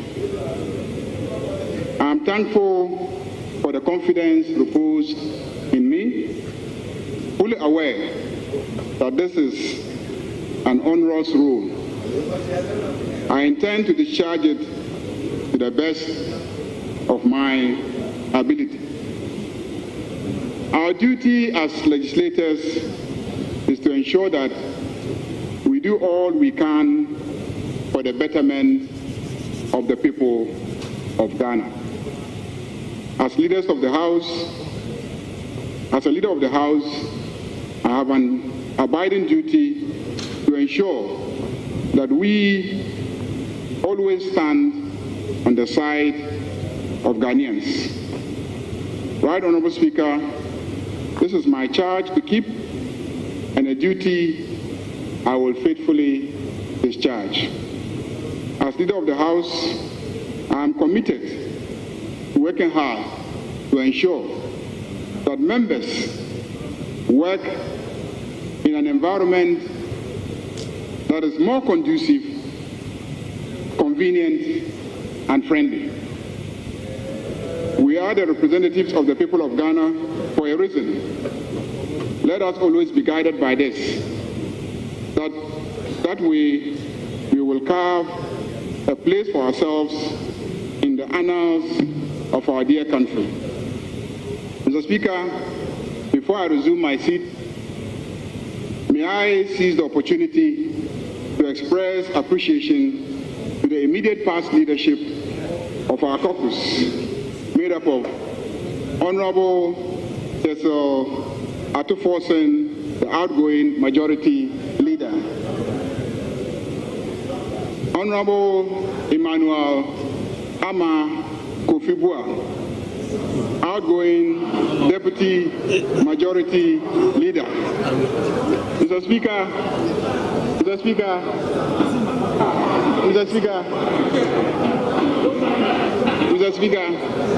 in the case of Honorable Bua, I intend that his seat should be relocated to behind the pillar.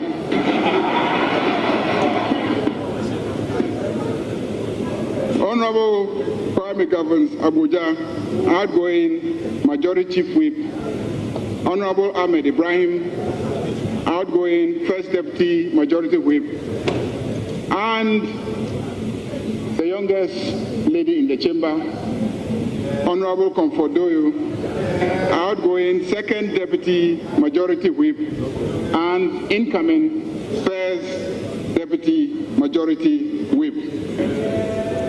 I also want to thank all the members of our caucus for the unity and oneness of purpose displayed. I'm counting on you to continue to exhibit this same level of support and togetherness, if not more. Mr. Speaker, my main agenda in this House is to pursue the manifesto and program of His Excellency President John Dramani Mahama, a manifesto and a commitment that has received the overwhelming support and vote of Ghanaians. Mr. Speaker, we will do this by passing good laws that seek to further those commitments, and we will use our various committees and our oversight responsibilities to ensure that the institutions of governance work for the people of Ghana once again. Let me use this opportunity to thank the minority leader and our friends on the other side of the aisle for the cooperation and support we have received so far since the beginning of this night's Parliament.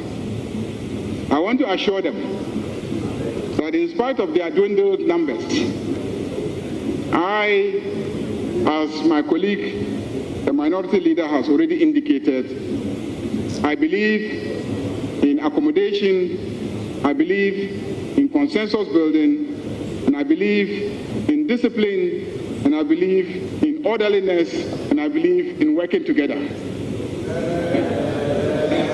I look forward to working with you and to ensure that the good people of Ghana are well served by this parliament. Finally, Right Honorable Speaker, I believe that I will succeed. And the main reason why I will succeed is because your very good self is still in this chamber. When I came into this chamber 20 years ago, you were the leader of my caucus. And I have learned so much from you. You have risen from minority leader to majority leader. You've served in the executive arm of government. You've risen from deputy speaker, and now you are the speaker of the parliament. And you are in this chamber. And so I believe that you cannot afford to see me fail. And that is the reason why I'm very confident that I will succeed. On that note, Mr. Speaker, I thank you and I thank colleagues.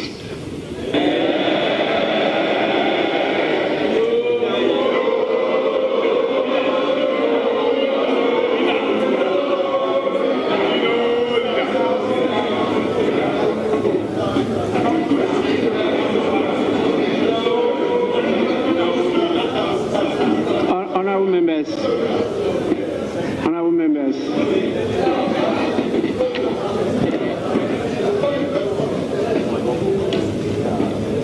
let me acknowledge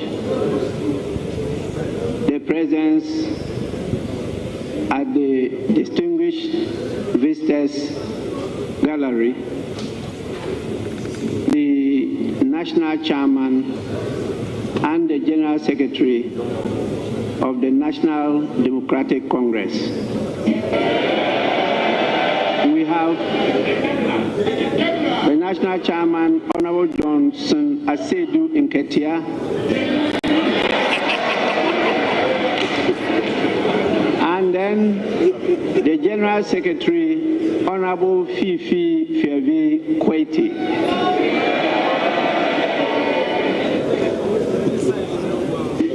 They are here to ensure that the transition is done and done in accordance with the law. They want to see it fili so that they can go back and report to the party. You are most welcome. And I want to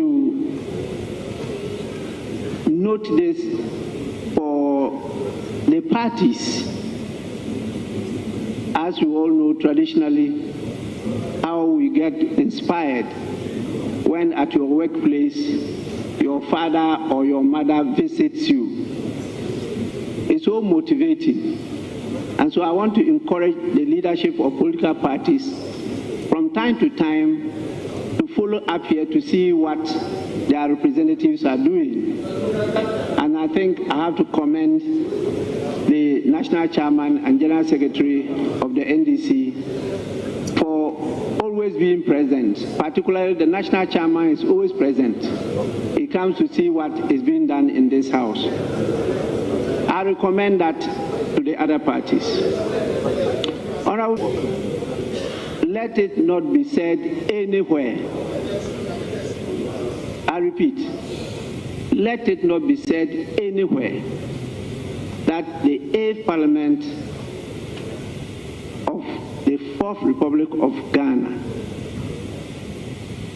did not perform well.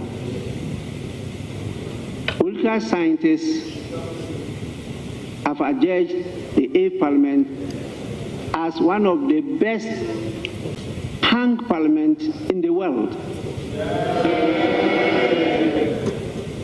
I don't know why some people try to use seeming hang. I don't know whether they've ever read the definition of a hung parliament. The hung parliament is a feature of the Westminster system. And it has happened in many countries. In the United Kingdom, it has happened a number of times. In Australia, it has occurred a number of times. In India, it used to happen in the United States of America, and they had to legislate on it. About 90-something% of hung parliaments don't go for their full term of office. And in fact, when it occurred once in Ghana, in 1979, it only lasted for 27 months. People forget all this. And they say that this is the first time Ghana had a hung parliament. No. It happened in 1979 between the People's National, was it PNP, People's National Party, and then the Popular Front Party. It occurred, and it only lasted 27 months. In UK recently, they've had a number of hung parliaments, and they were compelled to change their prime ministers. Ours lasted 4 successful years and delivered a smooth transition of power from a party in opposition to a party in government. That is a record that is being analyzed all over the world, and we are being praised. Unfortunately, Ghanaians are rather condemning it. They don't see the achievements we've made. And it's my duty to draw your attention to it, including the researchers. They can go to read the literature. They can go around many countries to search from their records, and they will see that the 8th Parliament performed very, very well. We should be commended instead of being condemned. Please, the 8th Parliament is also different from the 9th Parliament. And therefore, as our former Member of Parliament, Honorable A.B.A. Fuseni, will say, when the drum beats change, the dance will also change. And so that's what is expected of the 9th Parliament. The drum beat has changed. It has changed from a hung parliament to supermajority parliament. And I'm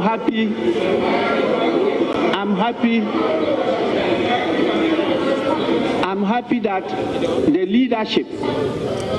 leadership and members have taken note of this, and they are calling for caution that we should not use the multitude in our debates, but we should use reason and the national interest. As the Speaker, I will be very firm, and I will insist that that is done. Ghana has been promised a reset, and the people accepted the reset. The reset must be done. That is it. So please, I thank all of you for the understanding, and I hope we work together in harmony to advance our common interests and improve on the living conditions of the people we represent. Thank you so much. I'm informed that we have some statements. I don't know whether we should take them now, or there are some priorities that leaders want us to take first before we go to statements. We can take the statements now. Yes, Majority Leader. Mr. Speaker, with the leave of the House and your leave, I wish to vary the order of business so that we can lay some reports that are ready so that they can be distributed and then we can take them later. Yes, minority from bench. Any objection? Mr. Speaker, save that there was no prior discussion on this matter. We are men to his prayer to the church. Honorable members, we may now move on to at the commencement of public business. Item 7, presentation of papers. The following papers to be presented: 7A, Roman 1, Roman 2, Roman 3. If they are all ready, please present them now. Roman 3 is not ready, but 1 and 2 are ready.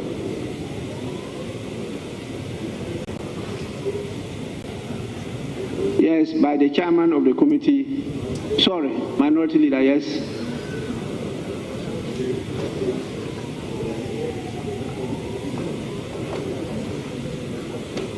Yes, minority leader.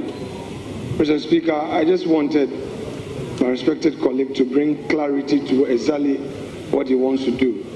He's talking about the report to be laid, but we don't have them. So I just want to know from him what exactly his prayer is. We've not seen any.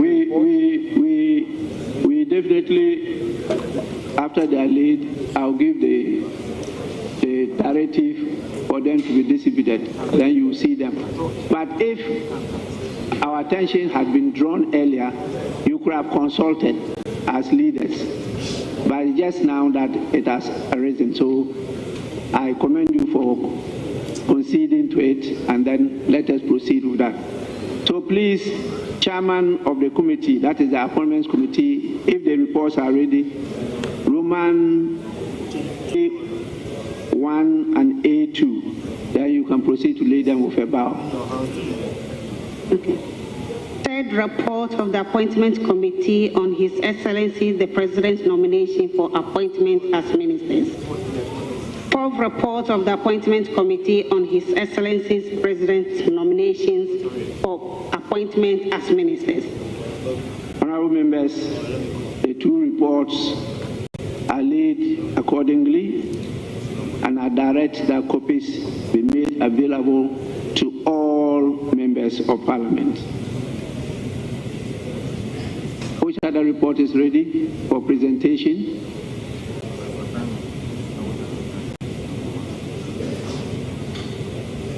None. So may we now go back to messages or any other item to be taken? I say messages, statements.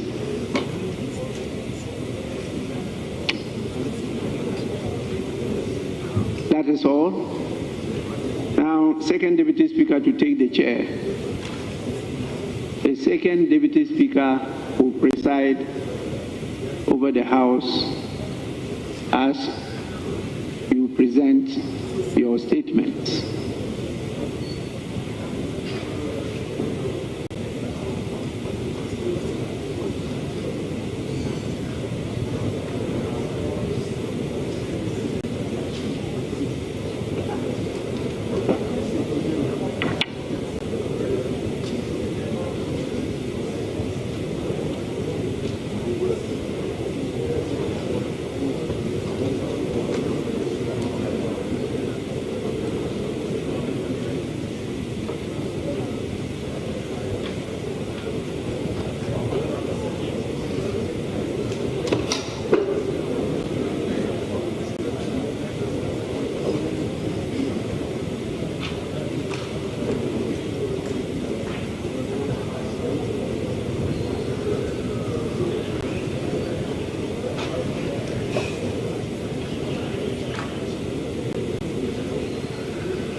leadership, will you be moving the motion for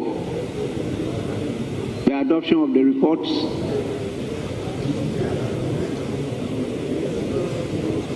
The second Deputy Speaker will take the chair from now.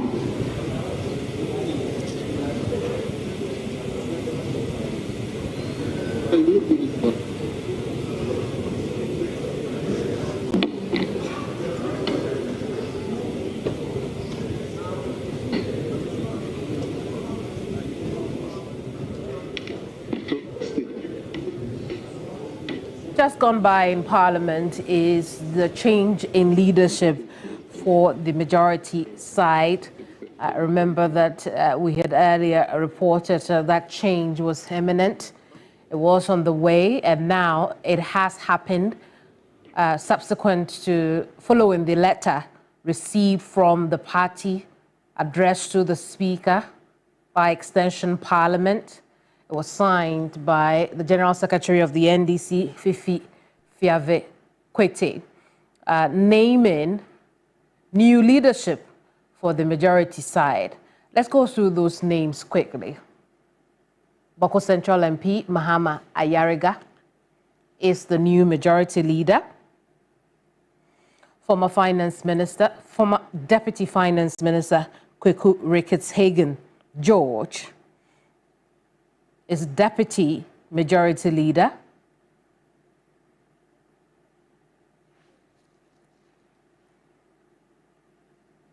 It would appear that the Majority Leader is on the floor. We'll take a listen to what he has to say quickly.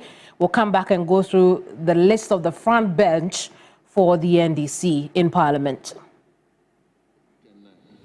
Very well. 8 first. Very well. Is that the pressure of minority leadership? Okay, it is so. Very well. Honorable members, let's turn to page 3. Page 3, item listed 8. Motion by the chairman of the appointment committee. Right, Honorable Speaker. I beg to move that the motion numbered 8 at page 3 of today's order paper, that notwithstanding the provisions of Order 1041 of the Standing Orders of Parliament, which require that a motion cannot be debated until at least 2 sitting days have elapsed after the notice to move the motion is given. The motion for the adoption of the third report of the Appointment Committee of His Excellency, the President's nomination for appointment as ministers, may be now moved today. The Speaker, I so move. Honourable members, the motion has been moved. Yes, the minority whip will second the motion. Speaker, I rise to second the motion moved. Honourable members, the motion has been moved and it has been seconded. This is procedural motion. I will therefore go ahead to put the question. And the question is, all those in favor of the motion listed 8 in today's order paper, say aye. Aye. All those against, say no. Honourable members, it's obvious the ayes have it. The motion listed 8 in today's order paper is adopted. We move to 9, the substantive motion. Chairman of the committee. Right, Honourable Speaker. I beg to move the motion numbered 9 at page 3 of today's order paper, that this Honourable House adopts the third report of the Appointment Committee on His Excellency, the President's nomination for appointment as ministers. And Mr. Speaker, in doing so, I present the third report of the Appointment Committee on the subject matter under reference. The Speaker, the report captures the vetting and its consideration of Honorable Ahmed Ibrahim as Minister Designate for Local Government, Chieftaincy and Religious Affairs. Honorable Agnes Namomo Latte as Minister Designate for Gender, Children and Social Protection. Honorable Elizabeth Ofosu Ajari as Minister Designate for Trade, Agribusiness and Industry. The Speaker, the committee members asked very salient questions on land ownership,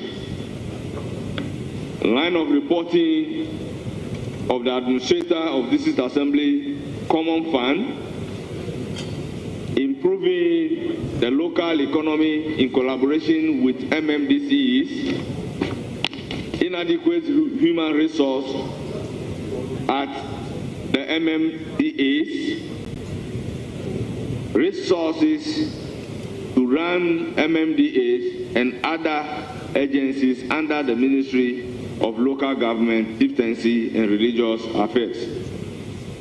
District Rules Improvement Program, otherwise known as DRIP, questions were asked on that. Questions were on waste management contract, the mandate of the Ministry of Local Government, Chieftaincy and Religious Affairs. The Speaker, the nominee, in a very composed manner, provided the answers, and the answers are fully captured in the report.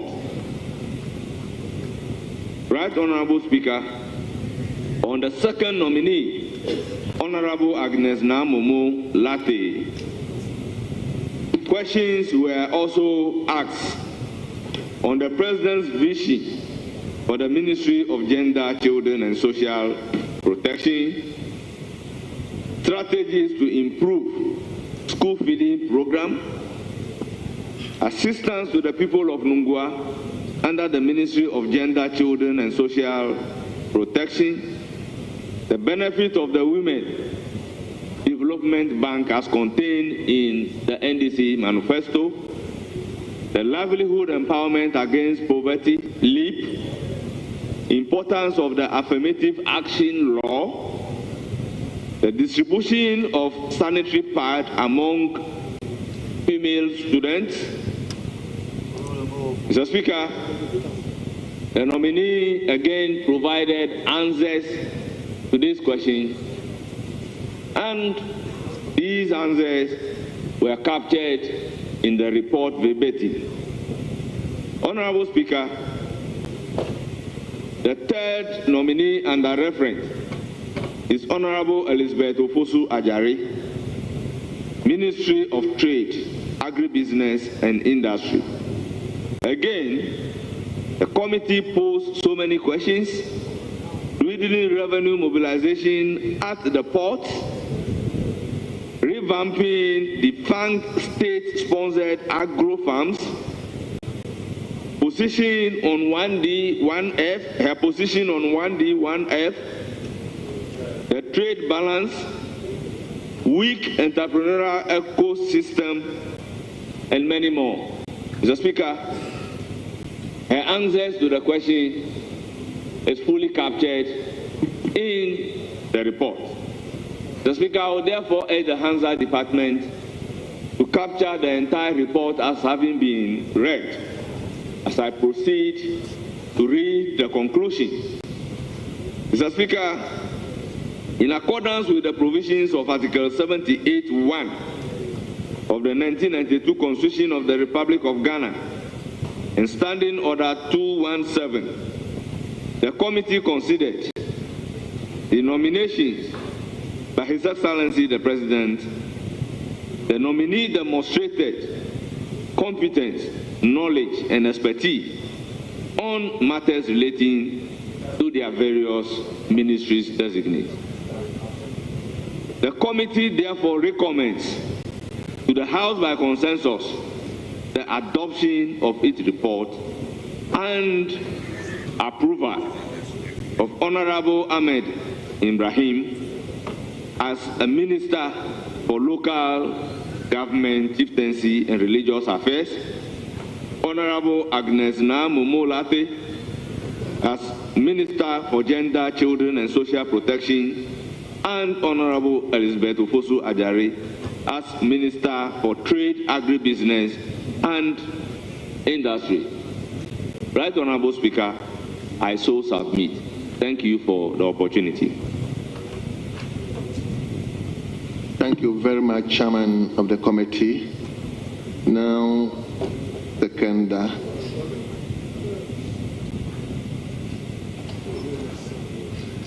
Yes, Honorable Member for Okankwe Central.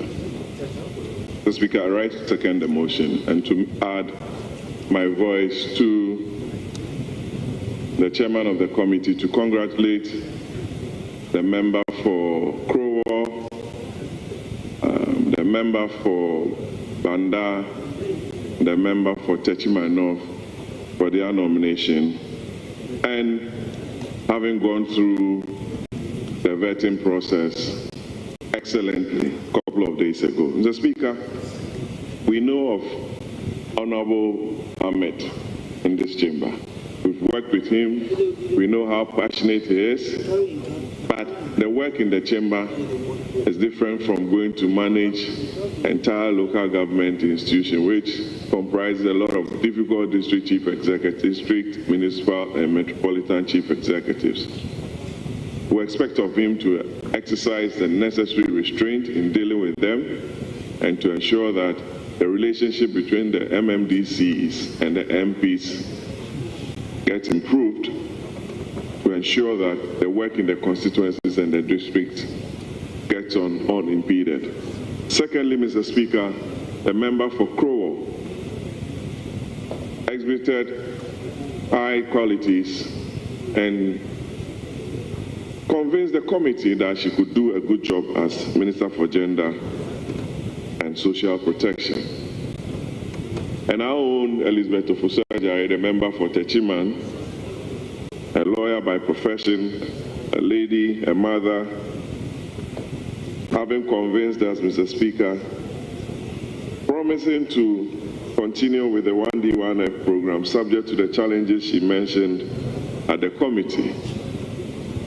We pray that the good Lord guides her to ensure that the job opportunities that the NDC promised their Green Army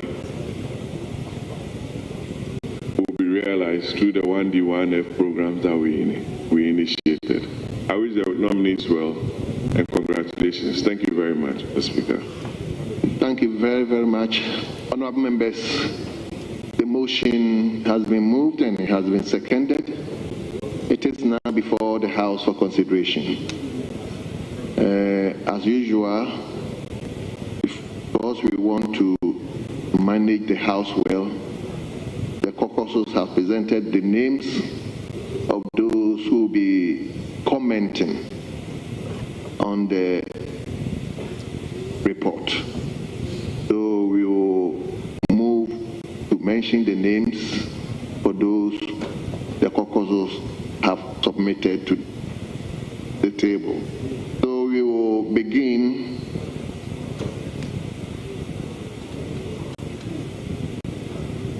from the minority side,